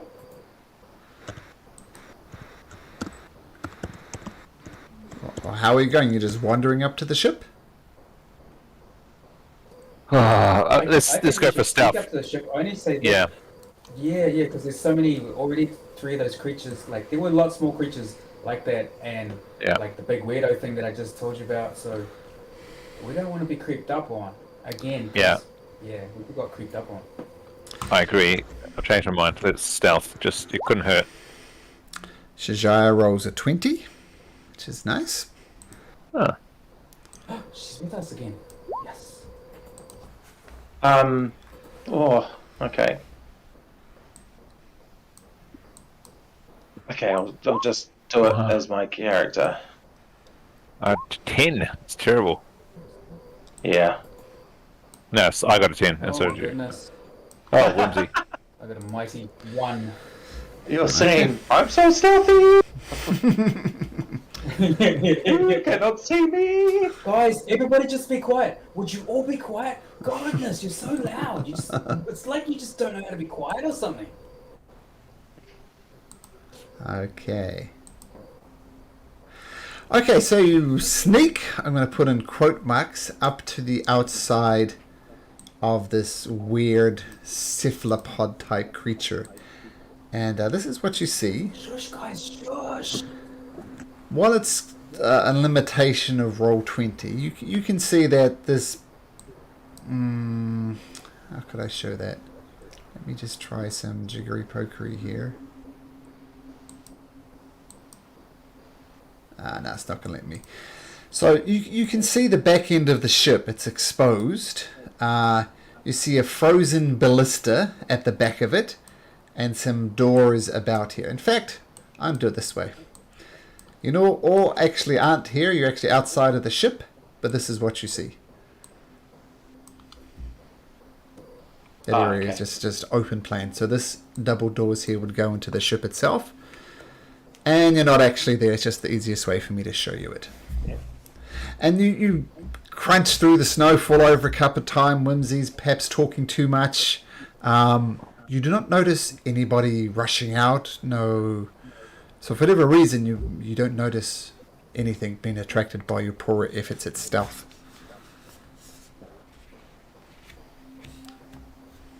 Other than my head is pranging a whole lot right now. Yep. How's your head, Bugsy? How's your head? Is it like really hurting, like hard out hurting, or just kind Too of loud. mildly Too hurting? loud.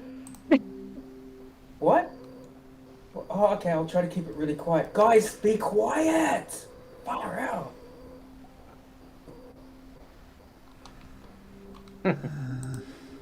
That's my character, by the way. Albert.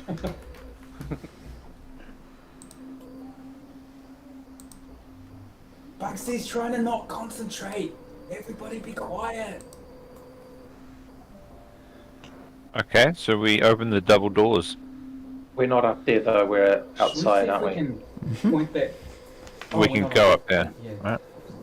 It's about 10 foot off the ground, but it shouldn't be too hard to get up.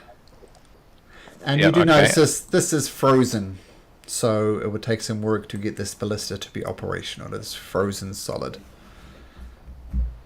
Dang. So are we climbing up there? Is there any other kind of entrance, Malcolm, if we searched? Make a perception check. Yes.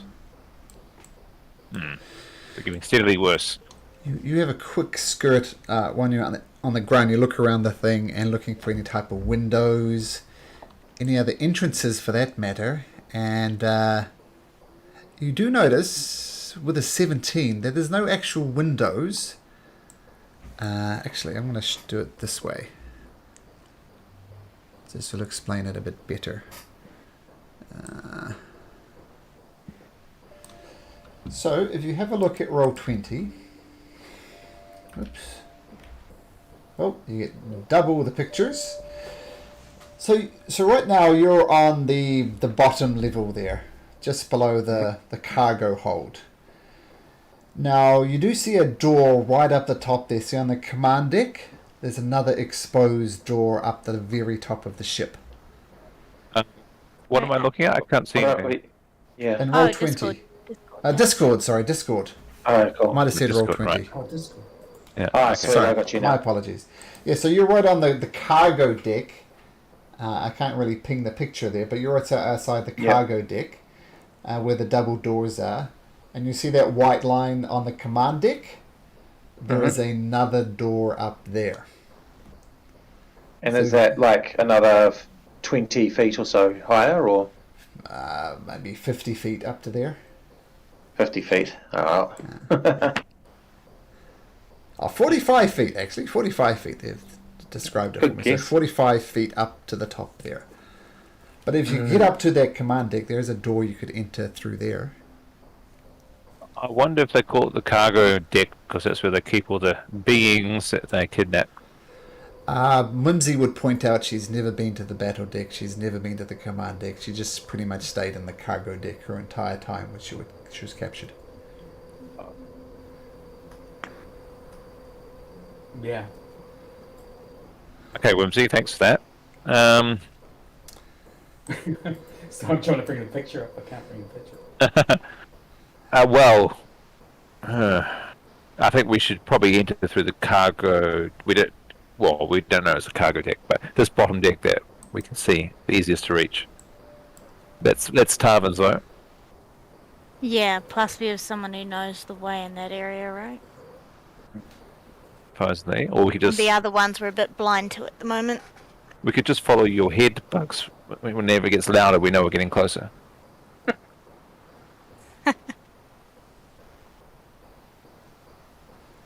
So somebody climbing up here? Yeah, Tarvin that's will. cool. Yeah.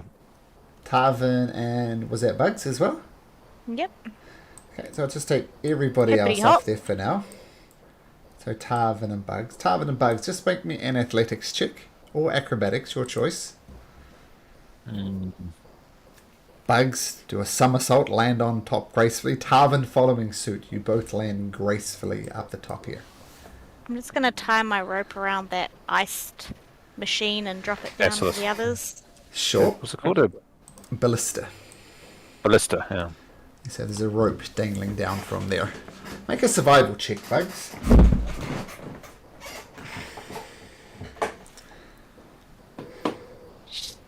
4. 10. Okay, thank you. Oh, shall I climb up next using the rope? Wouldn't use that rope, but okay. I don't know that it's a 10. No, you have no idea. The DM knows it's a 10. I have no idea. Thanks, Bugs. This is going to be really helpful. I'll go up. No worries, bud. Okay, make athletics check with advantage. Oh, cool. Hold on, what's that shift? There we go. Oh, no problem, 25. Buck. Voomp, you're up. Shijai will do the same. At advantage. Oh, she does it, no problem. Shijai uses the rope, she's up. Whimsy used the rope. This. Yeah, athletics at advantage, Whimsy. Can she choose acrobatics, or is that just the... Oh, yeah, acrobatics. No, acrobatics is fine. Oh, cool. She'll have a crack at that. It's not good. 10 is what you needed, so you're not going to get worse than a 10 on an advantage. Ooh. And Cal? Oh, it's already rolled. Oh, Cal. Oh, okay. So there you go. So you're all up there. Easy enough. Is it worthwhile? Can we have a look at this ballista and see if it's worthwhile actually freeing the mechanism? I mean, how many... Does it have ammunition? Can I... Malamak wants to look for... See how much ammunition this frozen ballista will have. Okay, make a Investigation? Or? investigation, yes.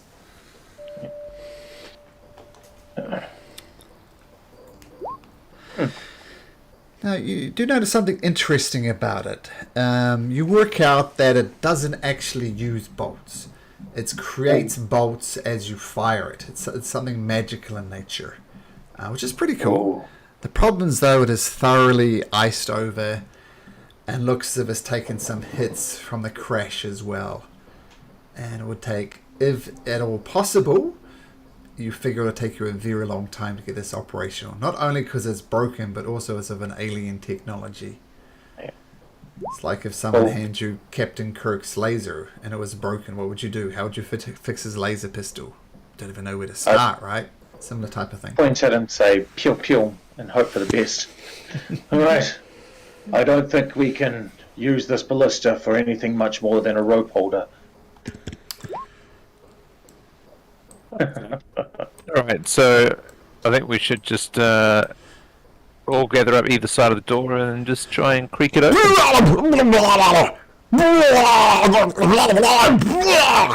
You hear coming from inside. And Whimsy, you understand what they are saying. You recognize it as a form of deep speech, which you understand. And as you guys were having a casual conversation right outside these people's front door, they heard you, and they respond, and they're basically saying, piss off and go away, Whimsy would be the Cliff Notes version of it. Guys, they don't want us to be here.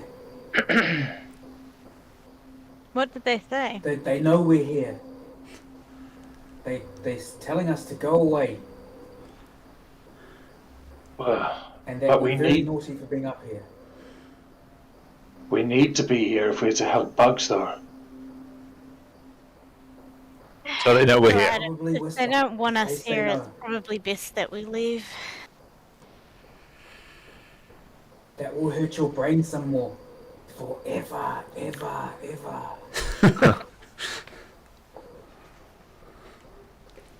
Ask them who they are. Please. Fine.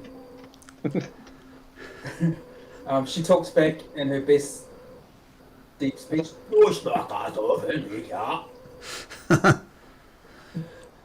Saying what? I don't know how to speak deep speech myself personally, so if I'd have to translate that for me, Oh, she's still coming to terms with it as well, and she realizes she was speaking in the wrong vernacular. She asks, Well, they know we're here, so she says, we come in peace, we just need to sort a thing out, and then we're going away. Can we come in? Also, And that we recognize your voice. I know I'm back, right? You guys were so awesome last time. Well, I brought friends. They don't talk as much as me, so they may not be as inviting and such. But like, all we want to do, because my friend's got this crystal in his head, and he doesn't want the crystal in his head, and it's giving him what? crystal? Describe this crystal. Glassy, see-through thing stuck in his forehead. Tried to get it out, it won't move. Does it make noises in its forehead? Yeah. What does it say? It says, hang on, he's hold caller. And then she says to Bugs, what is it telling you at the moment, the crystal? What is it telling me? If you remember last time, I was making a repeated phrase in your head that you didn't understand. You tried to mimic it as best you can to Whimsy, who managed to translate it, and this is what it was saying. Oh, that's right.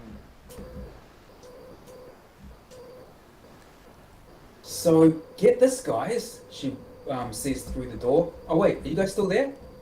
Blah. Hello? Oh, hey. So it is saying this. Have you got a pen and a paper? Well, whatever. Write this down if you can. It says Nautiloid down, and then it says emergency protocols enabled. That's it. We gave that crystal to relaunch our ship. Bring us the creature. We want this crystal. Wow. All hostilities will cease as long as we get the crystals. We could almost trade you some things for this crystal. Please hold caller. She whispers to the others. They're gonna trade cool stuff, perhaps, like technology based on this ballista. Or that crystal. And they can get it out of your head, Bugsy. Bugsy.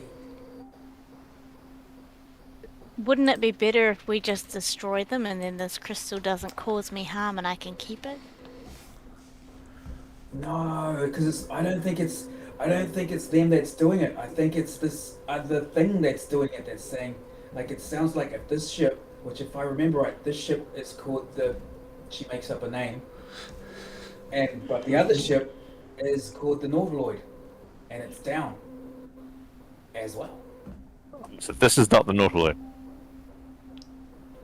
I don't think it is, because they want that. Oh, wait. Maybe it is.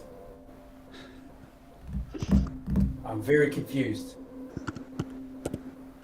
But they want that crystal to relaunch a ship. How could we ever trust mind flayers?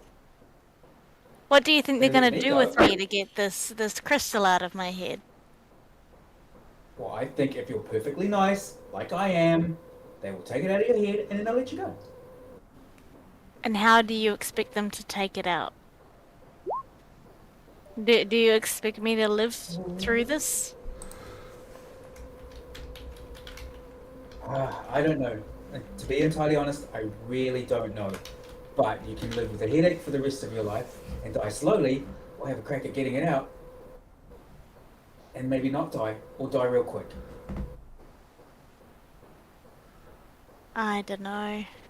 We'll need to get some form of assurance that they will that they will not imperil Bugsy's life. I don't want them to touch it. I don't trust them. What is the delay? Let's get rid of them. Bring this eye crystal, you hear Whimsy. Oh wait, and guys, I think this is a ship that's gone down. This is the Nautiloid. We're on the Nautiloid. Mm-hmm. Yes, you are. This is the ship you crashed down on. Yeah, this is it. And they want their crystal back. They'll relaunch it. They'll relaunch their ship, and we don't ever have to hear from them again. And they'll give us cool stuff. Ask for their assurance that bugs won't be hurt. She turns Some to the form dog of and knocks on it. assurance. Hello. Blah, Hello. So my friend out here has your crystal, and you need the crystal. What we need is one of your friends to swap with our friend, and then when you give us our friend back without the crystal, we can give you your friend back, and everybody's friends. The key word here, I think, guys, is friends. Make a persuasion check, but at disadvantage. Uh-oh. Should I give him guidance? Shajar's not here. Oh, she is. Oh, she is, but she shouldn't be. See you Yeah. later, Shajaya. Yeah. Oh, good and bad. 13. Look, this is not a complicated situation. You give us the crystal. It will not harm the creature. We leave. We get what we want. You get what you want. But we don't want to lose our friends, so it's a bit complicated. He will not be harmed. But we don't know that because you know, you haven't, well, you got a lot of creatures in there that you kind of boxed up, like myself, and enslaved, and then you got that big, like, boss creature in there, and that's not anybody's friend, so yeah, it's just not looking good. I mean, we can come back later, maybe like in a week or two, and No. we can talk this out some more, or we could just like sort this out. We just need a friend of yours, and then you can have our friend for an hour or however long this takes. How about instead of a friend, we send out a weapon of great power? And you may keep it. Is this the weapon that? You don't know what they're talking about, but they're No. claiming a weapon of great power. Whimsy just answers no. I'm more than happy to use this weapon of great power to take it by force. We're trying to resolve this You blow peacefully. us all up. And then you blow us all up, and nobody's friends, and nothing good ever got done when nobody's friends. As you're talking, the entire ship gives a notable shudder, and you all struggle to catch your feet. You do catch your feet, but you hear some frantic communication from inside the hull there. It's saying, "Look, we need to resolve this now. The Nautiloid is not very stable. I suggest you bring us the Psi Crystal ours, because when this thing goes boom, well, let's just say there'll be a new crater in this mountain, miles and miles and miles wide." So, Whimsy cuts in. So, guys, that doesn't sound very. And she's talking to the octopus faces. That doesn't sound very healthy. Hey, look, we're just gonna shoot off for a wee bit. We're gonna talk about our options. We'll be back in a couple of hours. You let us know what you need, and but yeah. So peace out, y'all. Let us know if you need us back sooner. See yas. Hold up. What happened? Where are you going, Whimsy? I'm playing hardball. And they need us more than we need them right now. So if we start walking away like I should from us, like we mean it, I reckon, yeah, we might get what we want. We just need we need that crystal really bad. That shudder we felt, that was bad things happening on the ship, which could, I don't know, blow up or something. Which means they're in a real bad situation. So if we we're in the position to play hardball, I think. That's what my dad would say. He was a merchant.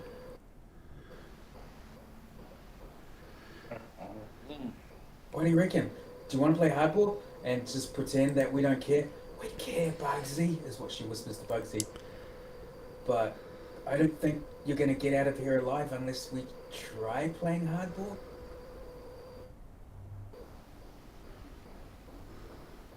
That's my best guess. What do you guys reckon? I don't like it here. I think if we can just blow this thing up, the Psy Crystal will stop giving me headaches and we can just leave it at that. These people are Well, slavers. that's the thing. They shouldn't If the Psy Crystal's deserve still in to your take head, off.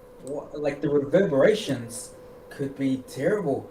That's what my sorcery's kind of knowledge tells me, is that if an effect of magic, I don't even know if it's magic, she whispers that, but happens in one place and it's connected to the other place, then the other place is going to be in a bad state as well. The other place being the Psy Crystal in your brain. Are there still slaves on the ship? I don't know. I just care about us, guys. I care about you, Bugsy. We should try and get this crystal out. And I know they really, really want it. And I know that this ship won't ever fly again unless they've got it. So they've got to get it out of your head. We just got to make them get it out of your head and keep it alive. No. Keep you no. alive. No. No, I'm not giving it to them. that's They deserve to perish. We need to get any slaves in here out, and this ship should go. Woodsy turns to the others with her, like she's in a, an I don't know what to do pose. Whimsy, do you remember how many of these? Do you remember how many octopus faces are on this ship? Would you remember that? So 5. she remember. Oh, she was only in the hold. 5. There were 5 in the hold. I was just in the hold. And the flesh So, creature. I'm guessing I saw. And the boss creature. So I reckon we go away and have a long rest and come back and start a fire. I think Tarvin, that we're in a position to play hardball, and that's not a bad idea. The door. Guys. Oh, hey guys! The door We were just talking opens. about you. You see, I gotta show the art for this because it's just hilarious. Some of them look like this. And I will point your attention to that device in its hand. It has, in fact, a device like that in each of its hands. Has Whimsy ever seen it being used, that device? Nope. And the other ones look like this. And they are gnome size, so like 3-4 foot tall maybe. And this one here is the one with 2 of these pistol looking things in his hands. And he says, "We will not shoot. Bring the crystal forward here. We will extract it. It will take but a moment. Just to pluck it from her forehead. His forehead. We do not mean you any harm. We do not want to have to kill you. Just bring the creature forward." Who would pluck it from my friend's forehead? Which one of you would do it? It is a trivial task. You can do it yourself. How? Just take it from her forehead. His forehead. Oh, really? We can do that? Tried.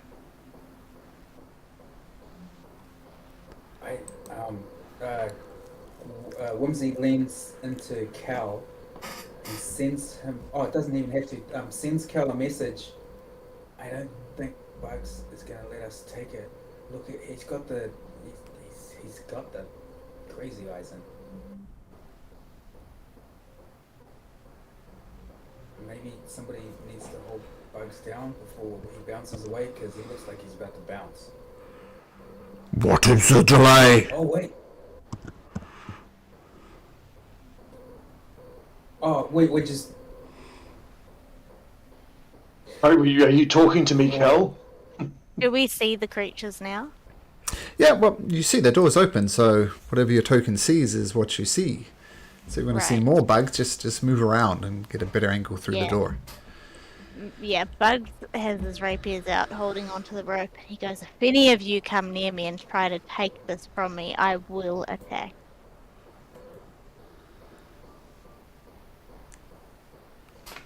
Whimsy turns to the creatures. What have you done to my friend? Why's he gone all crazy eyes? Just why is this so complicated? Pluck the crystal, give us the crystal, the situation is resolved.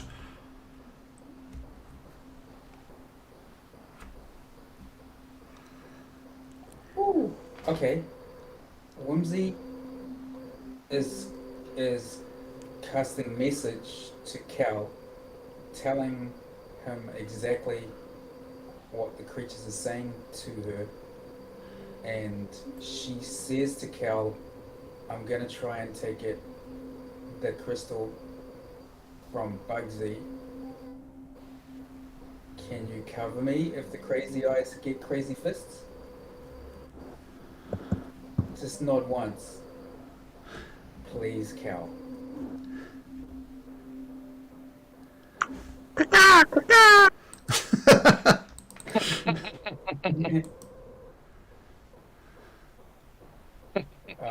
Whimsy takes a step back. She's just waiting for Cal to nod. I was nodding. I was, Okay. yeah, Whimsy will have and crack. nodding Five. for that. And I was trying to Oh, sorry, I communicate didn't see back. that. Yeah. That's sorry. I just saw that now.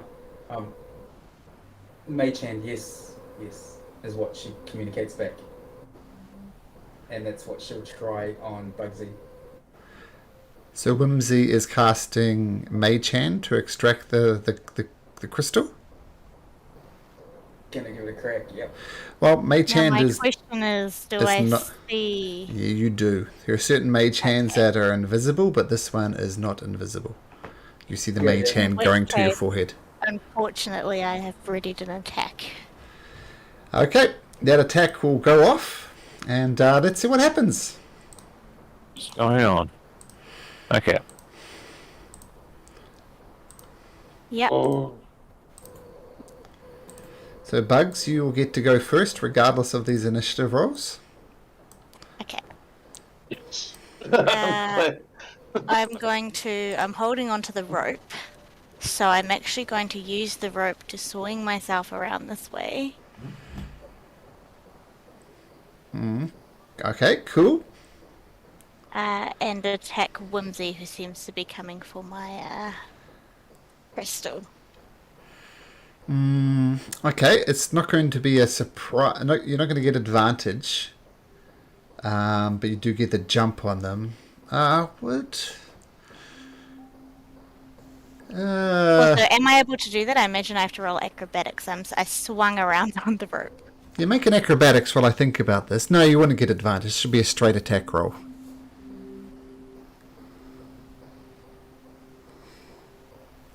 Yep, so Indiana Jones style. You swing around there, get out your rapier, stick it into Whimsy. Yep, that absolutely hits.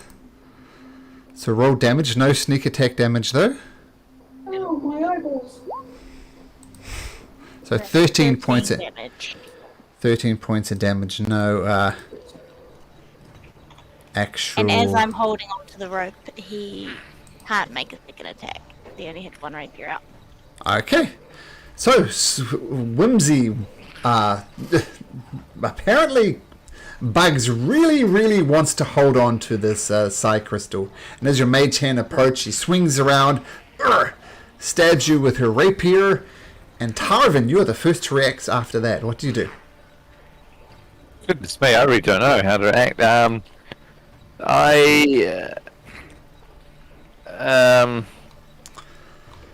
Oh shit.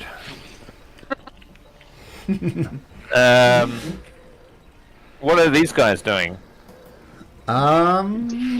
Make an insight check, but at disadvantage. Because it's very hard to Insight. read their squid-like features. Oh, a natural one. How will that do it? No idea. Too alien.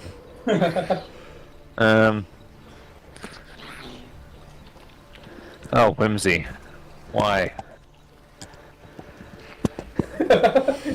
Why? Wow, this is a shitstorm. Why you? Oh, shout out! Now, can we all just fight the common enemy here? I will attack this guy. Okay. With my bow. Of course, I get the what's it called? Gloomstalker, Dread Ambusher. Mm-hmm. Okay. Oh gosh, this is bad.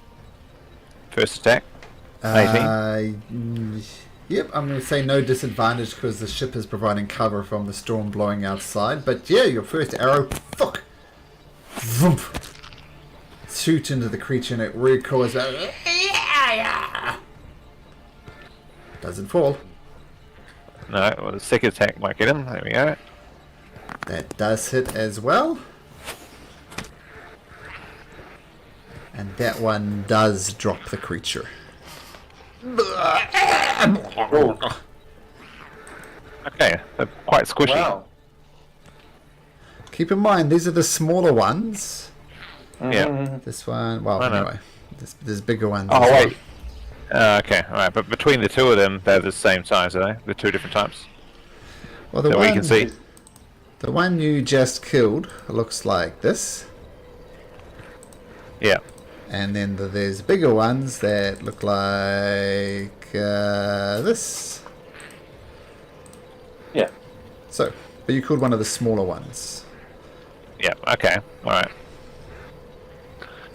The oven's just gonna just dash back over here while shouting at Bugs. Like, leave it alone, Bugs. Not now. Okay. Something like that. I fell off the order there. I had 23 for initiative as well.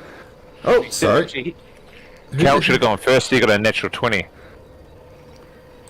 Cal's not on there, is he? Cal? No, but you'll see me back up. And I can't have clicked on my. What did you roll? character in between. What's your... If you click on your character and roll initiative again, you can change your number in there. Oh, Yeah, I got you. well, I was I got you. anyway. There you go. So, Cal, you can go now. I'm going to attempt to grapple or restrain bugs. Okay. Make an athletics or acrobatics check. And bugs, same thing. Oh, acrobatics, I imagine, for bugs. Oh, wow. that's about as one-sided as it could possibly be. Narrowly beat you by 21. Just squeaks ahead of you. Amazing. Right, oh, at least I didn't fall off. really webbing. Hey, better I got that out of the way now. Yeah, so Cal, that's your action, and you try and grab Bugs, but Bugs just, you don't even get a finger on Bugs. She's so slippery. Right. Well, I'm not moving further from here. Yeah. Okay. What's that, by the way, Malcolm? I can see now. I'll show you a picture. Yeah, I This can is what see a it- corner of him. This is what it looks like. Fish column. Oh, great. Okay, but it's one of the squiggly things. Alright, let's go. Whimsy and Bugs get a Okay. sort there. Now. Yeah. It sees Malamak right standing here, and it can get an angle on Malamak, and it takes out these two pistols from the side and kind of brings them out gunslinger style and goes, "Pachoo! Pachoo!" and shooting straight at Malamak, whose AC is 12. One of them will hit you for 12 points of radiant damage as these two little laser pistols go pachoo, pachoo, and you're shot by a laser pistol. And then he's going to move over here and kind of duck down behind these crates. Okay, so that's his turn. Pops up from the cage. Pachoo, pachoo, Malamak. One of them misses the other one. Hits you right in the chest. Unlike any attack you've ever seen before. One,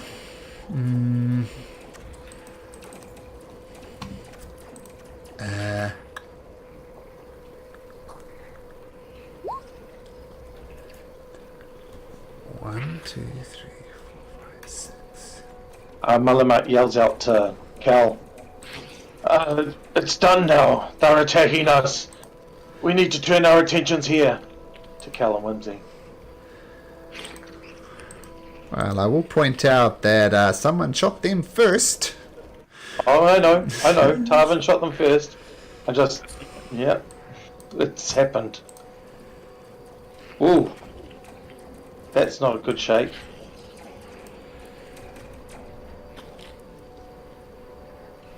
Yeah, everybody, can you please make me a intelligence saving throw?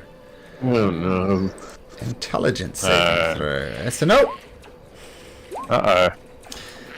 Oh. One that I should be good at. Whimsy, as a psychic blast just boom, shoots out. You can take. What did I roll? What did I roll? Oh, I've still got to roll. I think it was a 2. You rolled a natural 0. Halved. Yeah, natural 0 halved. Whimsy, you can take 11 points of damage. Everybody else can take 22 points of damage. Ooh. Boy. One serious psychic way. Ouch. Cal, you not sure what's happening. You look around dumbfounded. You are stunned. Bugs, you are stunned. Tarvin, you are stunned. And Malamak, you are stunned.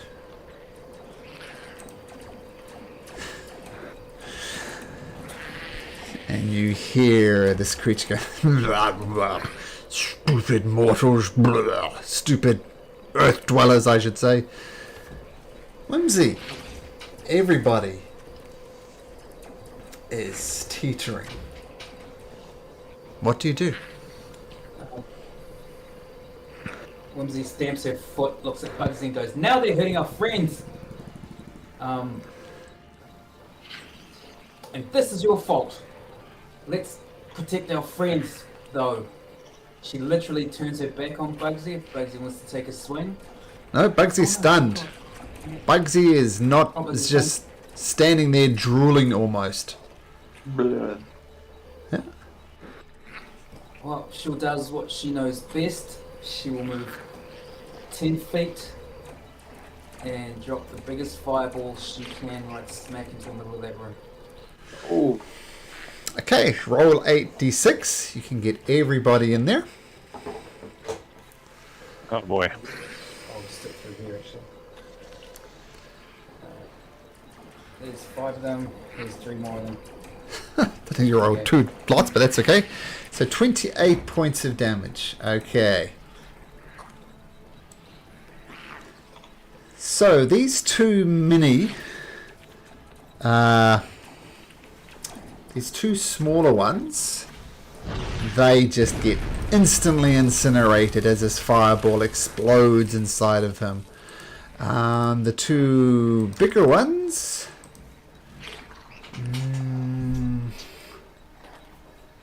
they're gonna both make dex saves as well. What's your DC, Albert? Spell DC? Oh, sorry, I'll jump to that now. Spells, DC 16. They both fail. 1-6. So they both take 28 points of damage. He takes 28. He takes 28. Now the flesh golem. He's got terrible dex, I know this. Oh, but he passes! So he takes 28, he takes 14 points of damage. Okay. And you hear the creatures who survived. You hear them scream, "No! Rin! Rex! Ziggler, no!" As their creatures, they just erupt into fireballs, and you see both of the larger xenomorphs severely burned. And what would I do if I was a xenomorph at this point? She heard him thinking that and said, "I'd probably run." That's incalculable. Make a cup of tea.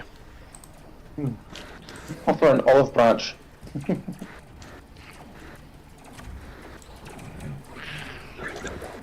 Give us all your weapons. Are our stuns still active if they're dead? It would depend on when it's your turn. I'm not quite sure if it's your turn yet. I'm just thinking. What's that? That creature does it again. Okay, Bugs, making another intelligence saving throw. We'll get that out the way. 13. Let me just check the DC for that. Nope, you are still stunned. 13's not good enough.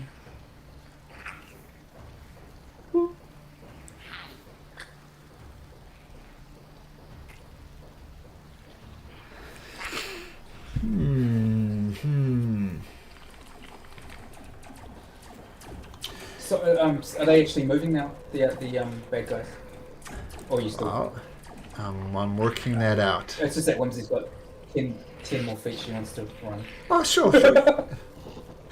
Well, Oh, okay, cool. actually, as the fireball explodes and Bug's still is still drooling and looking like she's punch drunk almost, you hear one of the cephaloids say, "All we want is the crystal. Give it to us." To Whimsy. Of course, Whimsy is the only one who can understand and the only one who's up. What do you do, Whimsy? Whimsy answers, "My friend has made it really clear that that's not going to happen. If you can..." That is all we want. Hang on. Yep. And keep in mind, they're stunned. There is nothing at the moment Bugs could actually do to prevent you taking the crystal. Oh, oh man.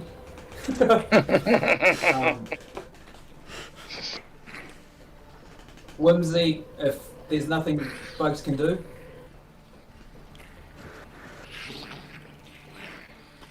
Are our minds still active if our bodies are stunned? You're aware of what's happening, but you cannot... I think you can talk in very stuttering sentences, like one or two word sentences. Yeah, all Bugs is doing then is just stuttering away like, don't do it, Whimsy. Don't do it. Whimsy? Through telepathic, it's telepathic, yeah. Whimsy replies, "You make nothing but slaves of people, and you're not having my mate." Ooh. Oh dear, here we go.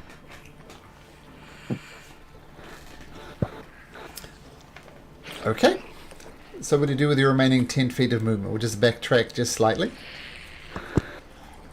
She's got 20 feet left, but she'll use it all.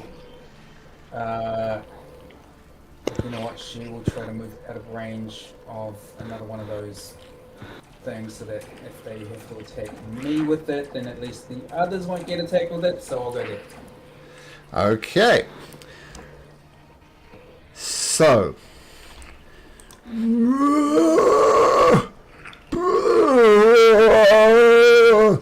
This massive flesh golem comes just almost twice your size, Whimsy. Doesn't get to go there and attack though. So that will be its turn. Rix has been fried. Malamak, make me an intelligence saving throw. Oh yeah. Oh yeah. You are unstunned, but that happens at the end of your turn. So that's your turn. Oh. Yeah. Wow. Sucks.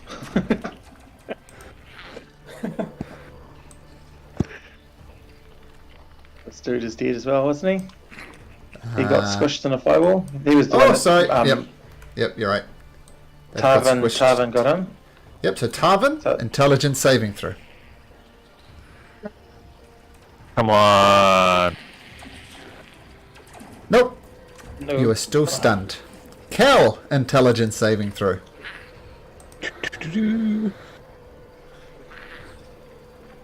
Nope, you are still stunned. Varren stands up using half his movement, and you hear Whimsy, him saying, Looks like we're feasting on their brains tonight. let me just check their movement. 1, 2, 3. Actually, I have to go around 1, 2, 3, 4, 5. 1, 2, 3, 4. So you see it approaching Cal, and his mouth wide open, and this looks like it's going for that bald spot right on top of Cal's head, probably to extract his brain.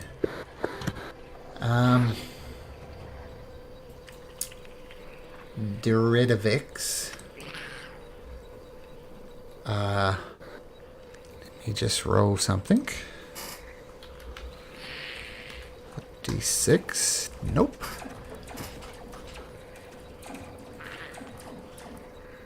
Wait a minute, that's... Oh, yeah, okay, he's the guy, that one. He is going to...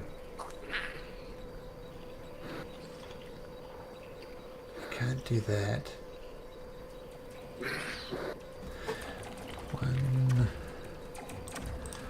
1, 2, 3, 4.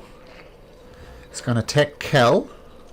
It's going to attack Cal at advantage because Cal is stunned.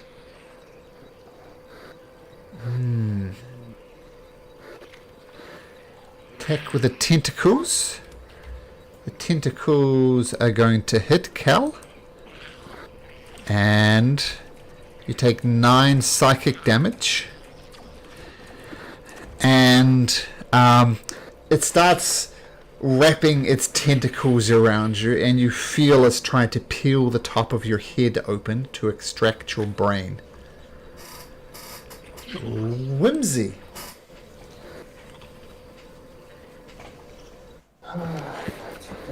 Okay, she's gonna have to hope that she doesn't get hit because of it, but she's gonna cast Burning Hands at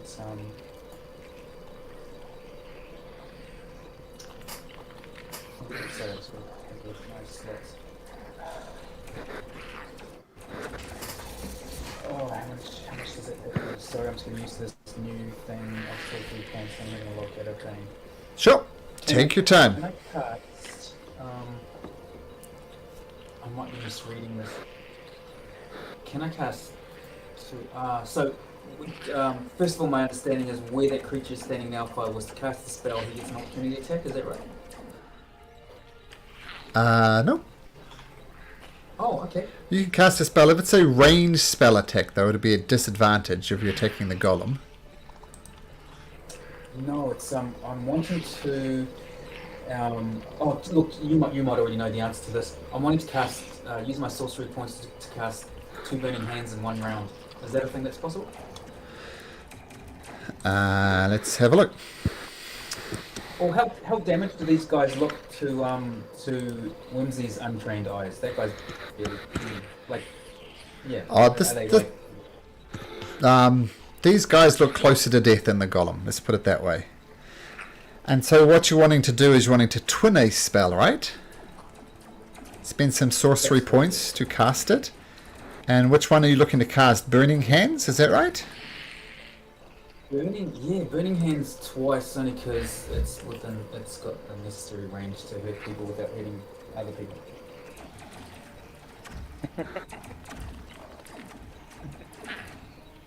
So long as this is being cast is incapable of casting more than one.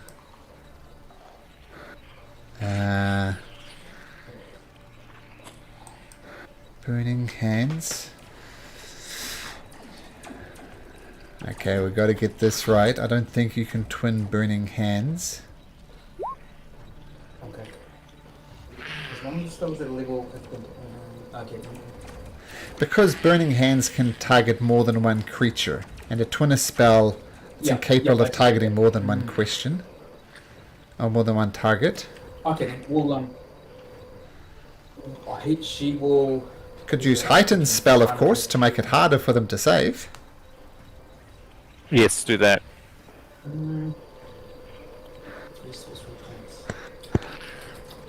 Okay, she'll do it at second level as a heightened spell. So you're casting Burning Hands. Okay. So make 3 attacks. Oh, isn't it a safe, Burning Hands? Sorry. Wait a minute, sorry. Oh, you're right. Yes, so... Yeah. So you have 3 of these to go. Oh, no, it's a cone. Oh, yeah, well, that's great. Okay, let's get a cone. It's a 15-foot cone. 15-foot cone. Oh, this might just work just perfectly. Mm. So you could do it like that. So you go, get all 3 bad guys, no problem. That's what I'm thinking, yeah. Okay, so she'll drop that down at second level, which is 46 if they fail. With the heightened on it makes it at a disadvantage for the save. Okay, now heightened spell. A creature. Which A creature will have disadvantage? Oh, pants. Oh, easy that. The one in front of him. Oh, hey, he's just dexterity anyway. He's useless on dexterity anyway. You know what? She won't heighten it. She'll just drop it at 46, second level. Okay. After all that, sorry guys. That's right. This is important. I mean, this is bad guys. So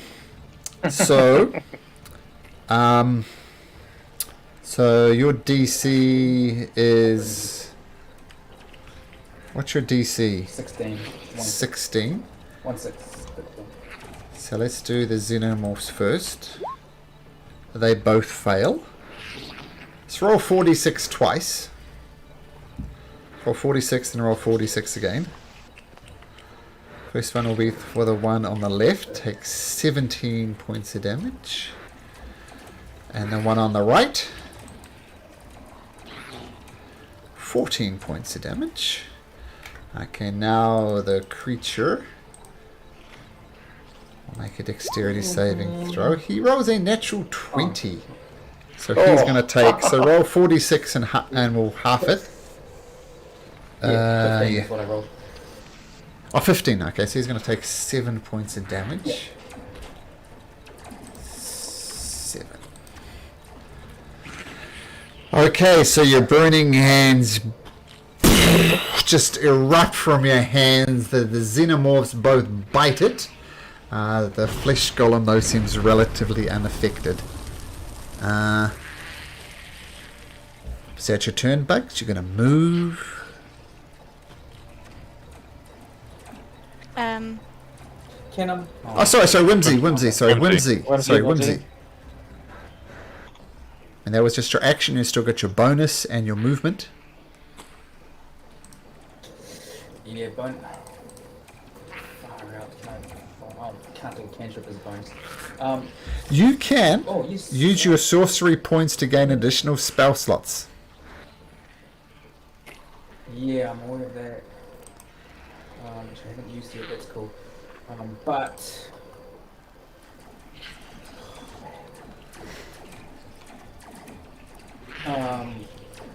she can she transform as a bonus? Let me see. Actions. She can transform. She'll try and transform. That'd be on witches and transform. No, this is as an action to change shape. Damn it. Okay. Look, she's gonna. Next round anyway. So she will. Do you know what? She's gonna back off and drop into the snow. Which I suppose means he gets she takes bludgeoning damage from 4, and he gets a swing at it. Does get a swing at her. So this massive hand comes and swipes at you. And it does hit for 10 points of damage. Oh no, that's exactly how much she didn't want. She got one hit point left. Or make it. You still might land safely in the snow, depending on your dexterity saving throw. Oh, whoops. And dex saving throw. Come on, dexterity. Mama needs a new pair of shoes. Not bad. How does that work? You land on the ground safely, taking no damage. 5. Sorry to leave you guys towards 5. 15. You still have another 3 feet of 3 squares of movement if you want it. Okay. 1, 2, 3. She's coming back around if she can. Okay, cool. So that will be your turn. Bugs, intelligence saving throw.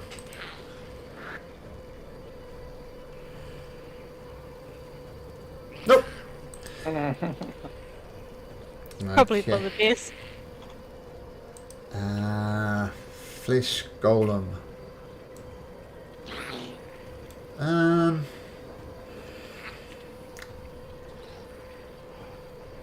gonna make it roll. It's not a clever creature. On a 5 or a 6, it's going after Whimsy. It's not going after Whimsy, but it lunges over to Malamak, but it's very slow moving, so that's as far as it gets. Malamak, your turn. Oh crap! So I've got this dude right in front of me.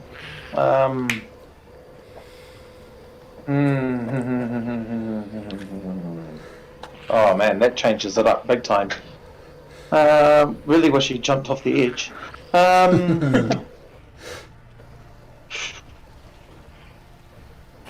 You could jump off the edge.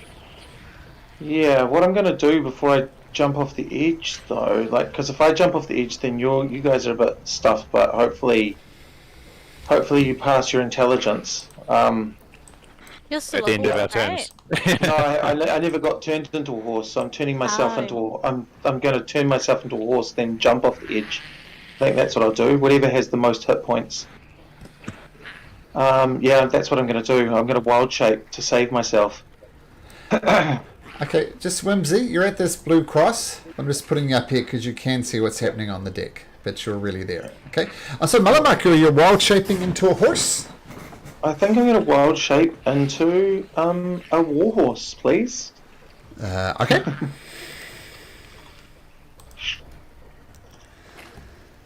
That's my action, right? And then I get my movement action. Yep. So there's your warhorse. Oh, yeah. Whoa. Yeah, Oh, it's big. yeah. And then I'm just going to try and jump off the edge. Oh, I can't move it yet. Sorry. It's, Yeah, that's okay.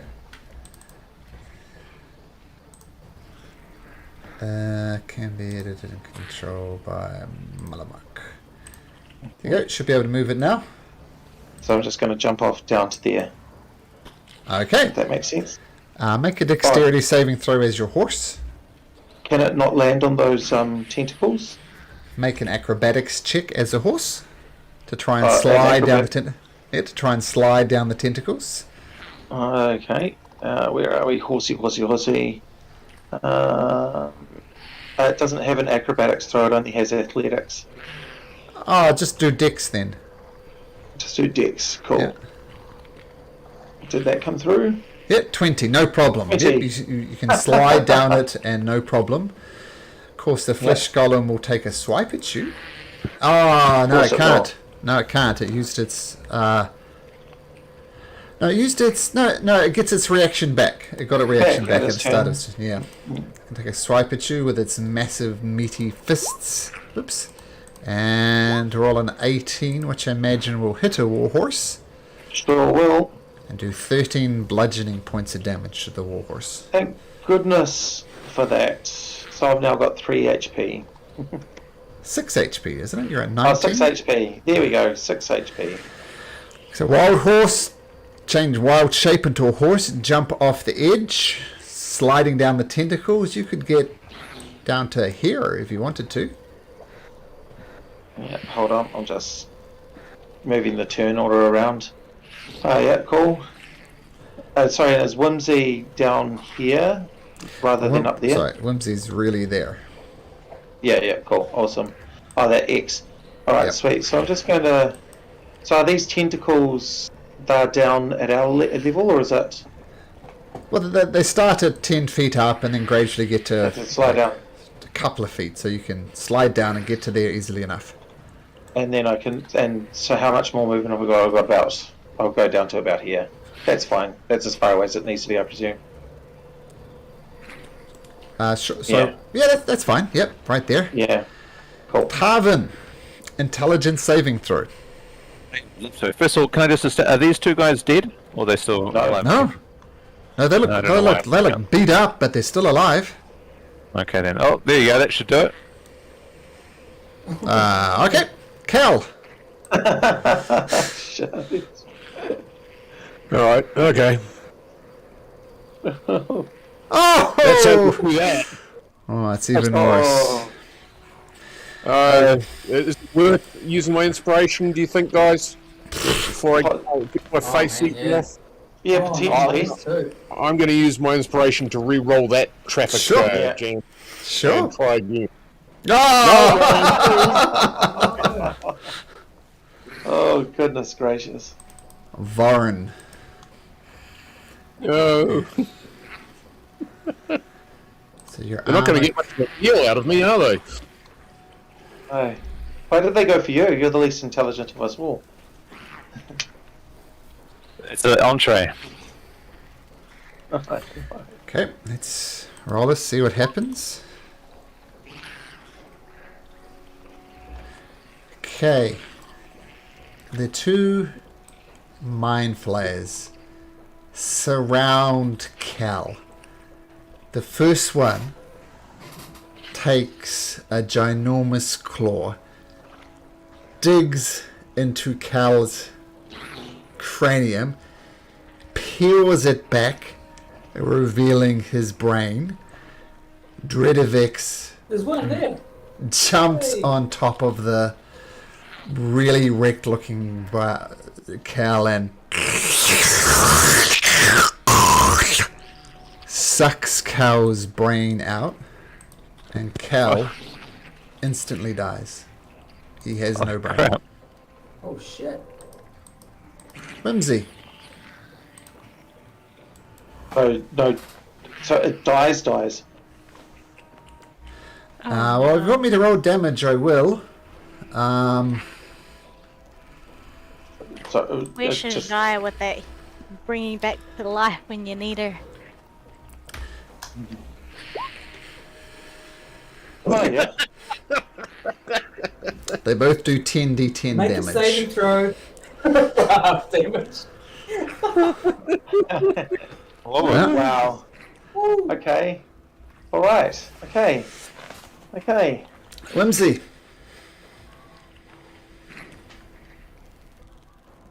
Oh, sorry, I was just in shock. I was still looking at that number. Do you have any more Oh fire? my goodness. Yeah, do you have any more fireballs? Can I see literally what's happening up on there? Yep. Well, you probably have to take a couple of steps back, like to here, say, to get the angle. But you can see what's happening up there if you just take a couple of steps back. Well, my mates are dying is what she sees. She's just seen one of her friends die. So she is they're going to die anyway, but less of a chance of dying from me.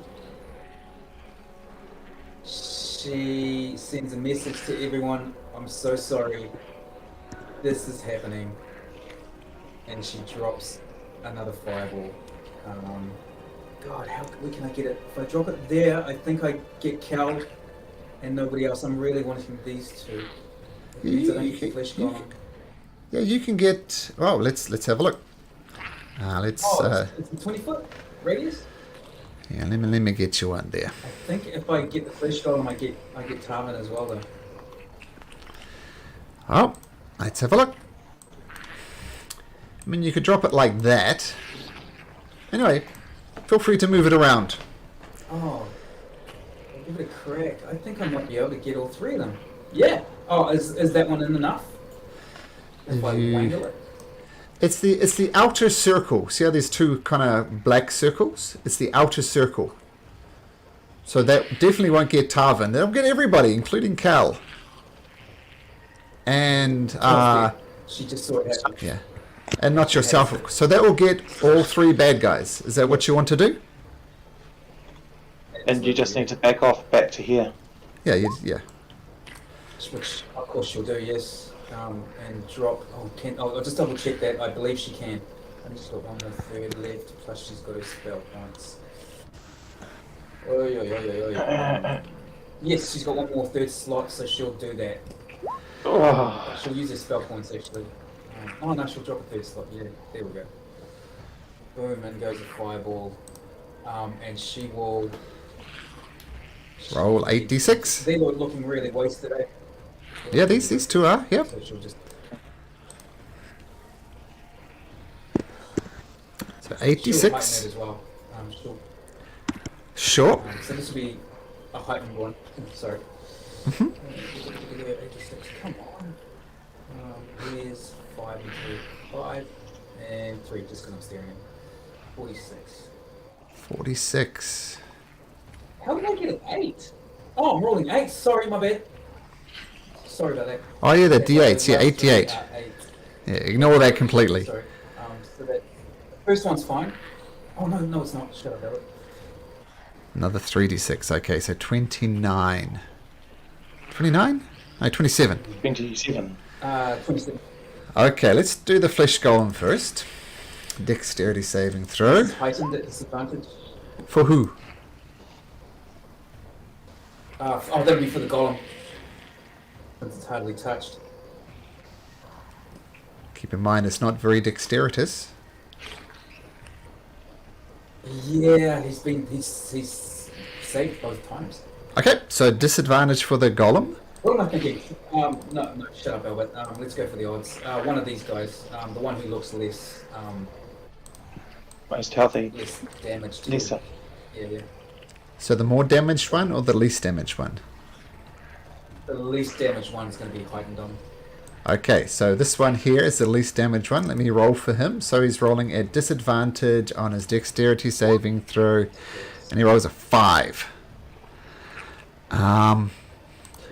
Okay, I'm going to go through this and then tell you what happens. I'm going to describe it all at once. So the next one gets a normal 1 and 29. So the fireball comes over, explodes on the roof of the Nautiloid, just exploding in a huge fireball of death and destruction. The flesh golem is far too slow to get out the way, and it takes the full 27 points of damage. And as these two creatures are distracted, literally feasting on the brains of Cal, they turn around just in time as the fireball explodes on them, and they both fail their saving throws, and they both go down. Yay! Yay! We lost a cow. It's a little bit better. Now let me just check something. No, he's still stunned, or still possibly stunned. So, Bugs. There is Bugs over there. Intelligence Yeah. saving throw.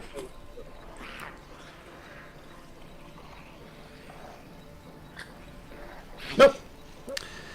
Flesh Golem. Malamak's not there. Whimsy's not there.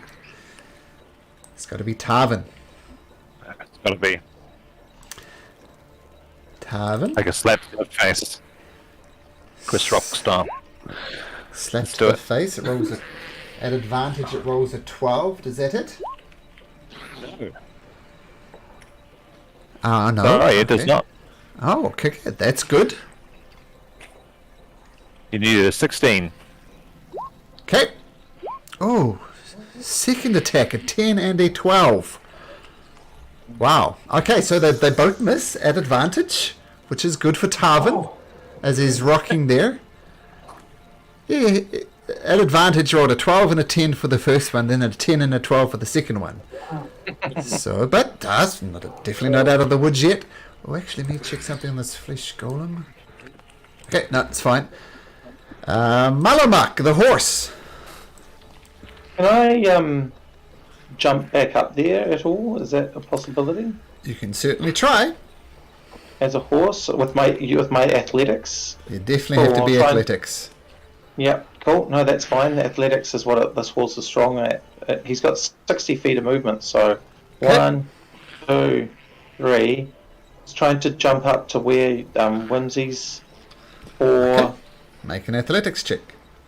Cool. You definitely can't use the rope. I know that. Nay!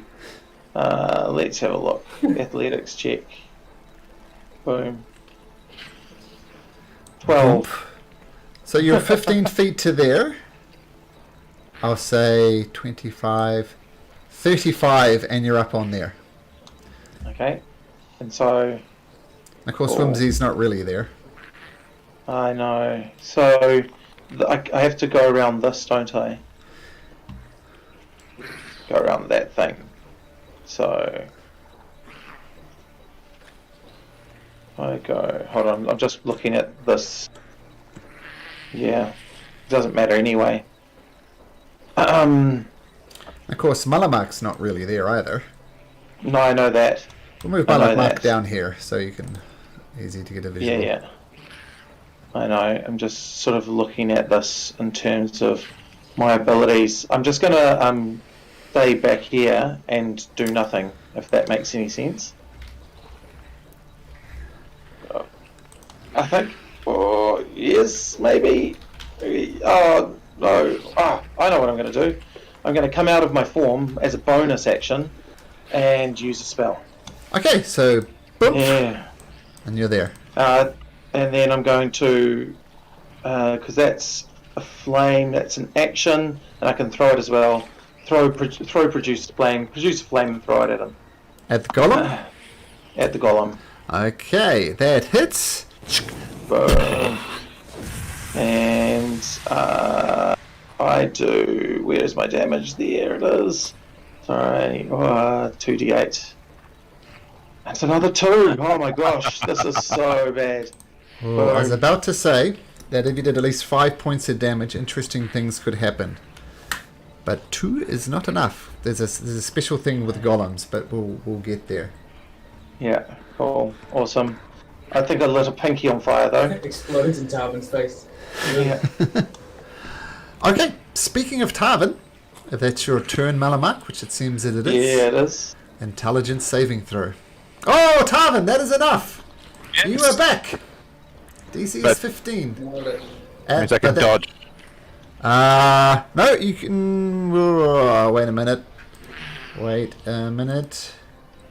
The next attack is what I mean. Yeah, he's just available for.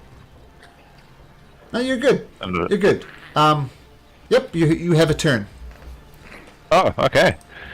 Well, let's stab him up with my 2 short swords. Okay. Sure, Lords. Number 1. Hits. Yep.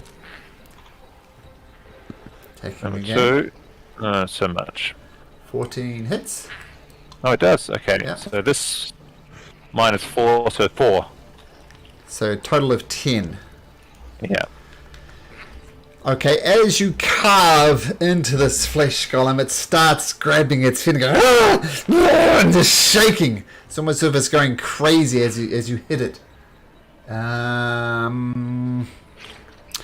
Oh, actually, Tarvin, roll me 2 more attacks, because the technically has disadvantage on these attacks. You have advantage, sorry. So roll again, because you might roll a natural 20. 16. And a natural 1. So, Yeah, so you didn't get a hit. But I do get a bonus action, right? Oh yeah, Bonus I was just action. saying. Yeah, those attacks were clear advantage. Yeah, bonus action. What would you like to do?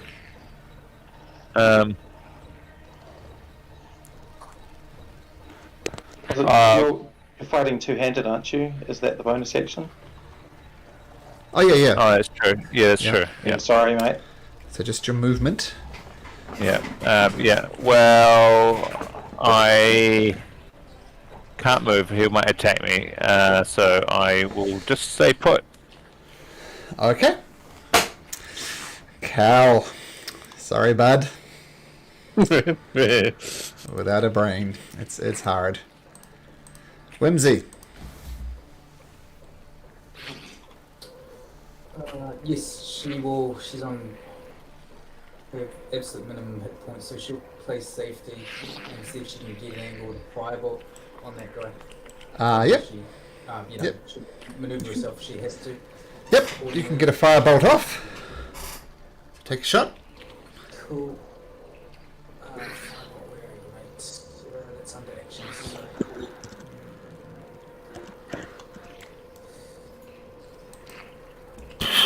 Shoots across the battlefield, slams into the golem. This guy's really not liking this fire, and it's almost half on fire itself now with the fireballs and the firebolts, and it's screaming and almost losing its shit. And you're just staying on the outside there, Whimsy?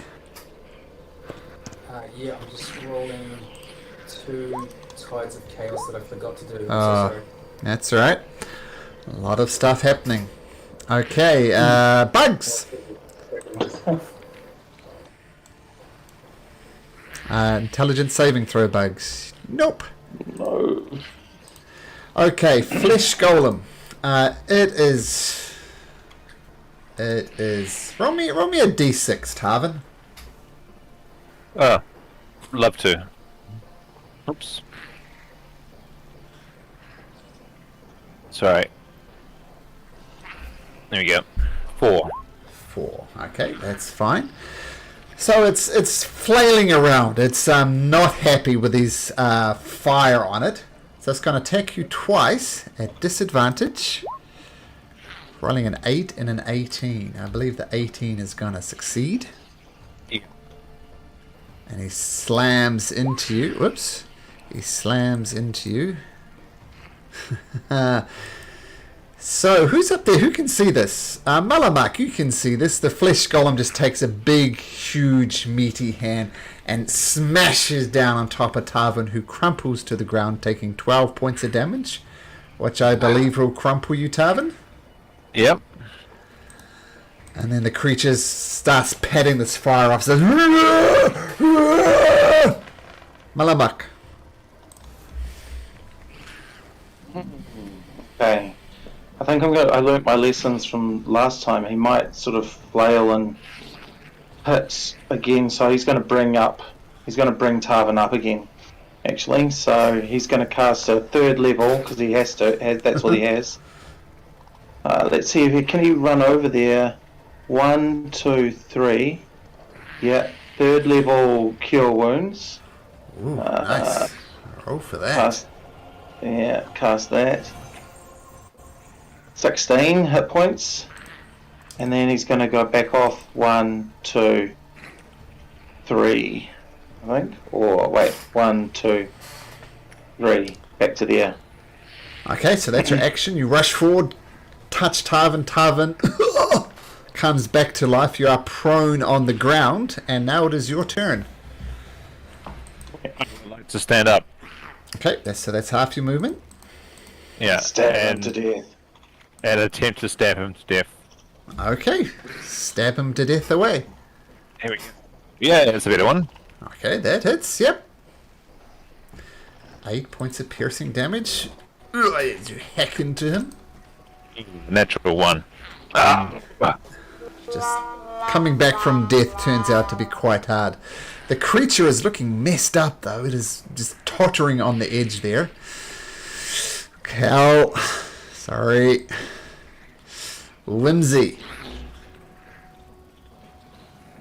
Oh, how much did you heal me for, Madam Muck? Sorry. I healed you for 16, I think it was? Yeah, 16. Yes. So you're on 16 hit points. Whimsy. Another firebolt from 1Z. Okay, firebolt away. 6 shooters. That hits. I think that's yeah. 9 points of damage. So once again, the creature is just furious as these fire things keeps on hitting him. And it's desperately trying to pat out the fire that's caught on it. Still up, though. Bugs, intelligence saving throw. Ah! Yay! Bugs, you are gosh. back. And you have a turn. Bugs, what would you like to do? Well, sensing that the crystal isn't in danger, he's gonna go attack. Okay. With your Welcome short back. bow? What was that?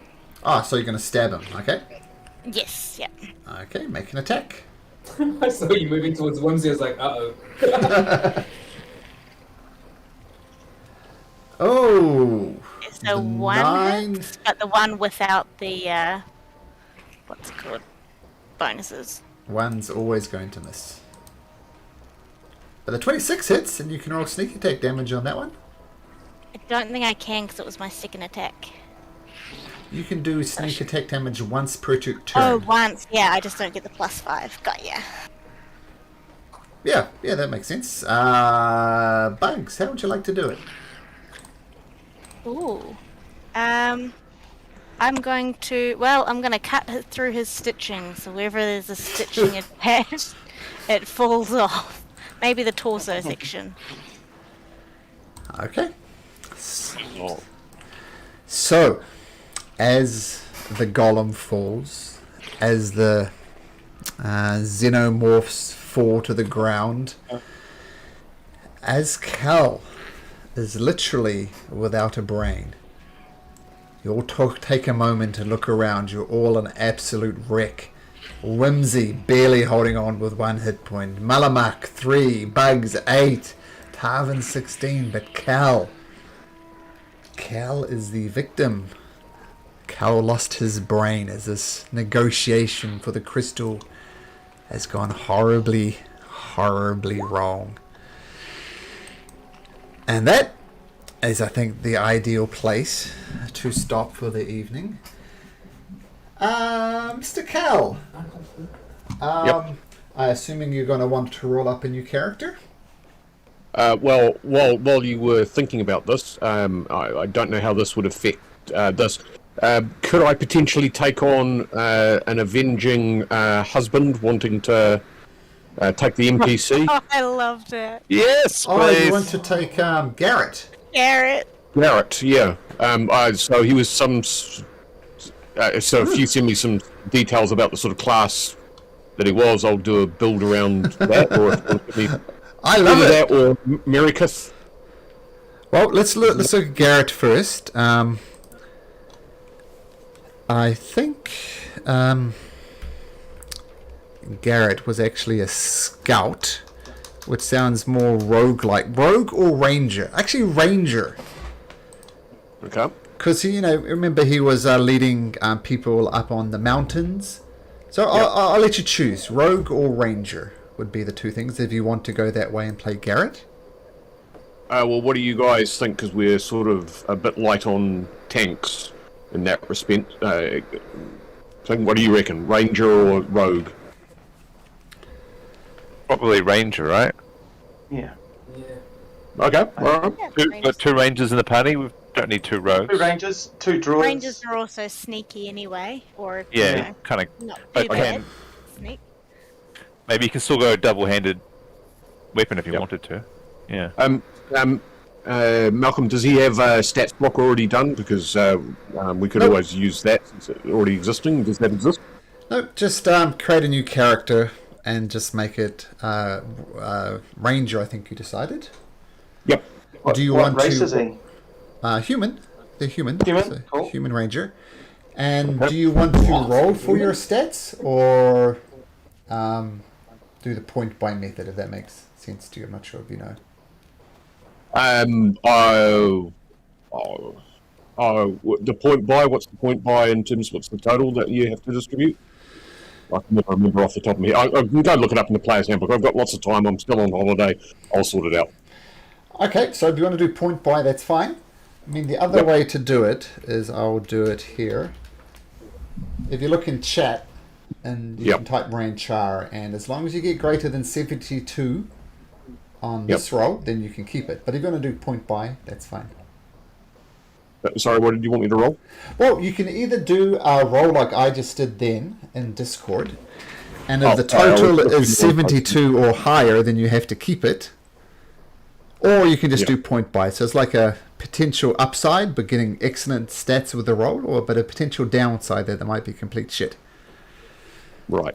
Well, I'll just take the numbers that you've got there and do the Ranger build off that. Oh, no, So no. You roll them, my friend. You need to type in okay. !Ranchar. That's my roll. You can't have my roll. So if you want to roll for it, this is your chance.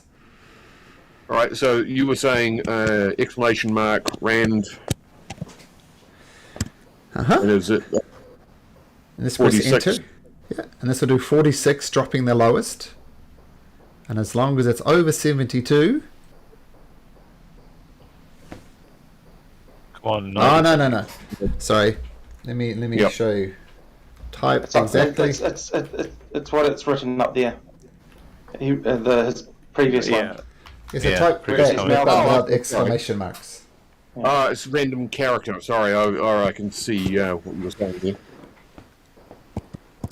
So as long as this is over 72, you can keep it. Or you must keep it. Nope, roll again. Nope. Look No, at that 5. try Roll again. again. 72 is the magic number. Oh, my goodness. Roll again. I'm rolling real well. You rolled so well to Ah. begin with. Oh my gosh. There you go. Yay! Those are your stats. Hey, look at that. That's pretty good. That's solid. Yeah, so those are your bases, and obviously just use them for probably the 14 is Dex, I imagine, for Rangers. You probably bump. Anyway, I'll let you create the 5th level character, and we'll pick it up from cheers. there, and we'll get Garrett, the avenging husband. Very sad about Cal, though. Very sad about Cal. Yeah. Well, Sad about Cal. yeah, that is sad, but yeah, that went wrong quickly. I was a little worried about TPK, to be honest. Me too. We One had of some the- really bad rolls that didn't help us out. Yeah, one of the xenomorphs had laser pistols. The other one had that thing that wiped most of you out. But didn't get to do it a second time. It rolled, I think, a 3, and it needed a 5 or a 6 for it to recharge. Right. But it did cost you, Cal. And yeah, we'll deal with the repercussions of that next week. Okay. Thank you. Thank you very much. Thank you, Thank you, I everyone. guess. All right.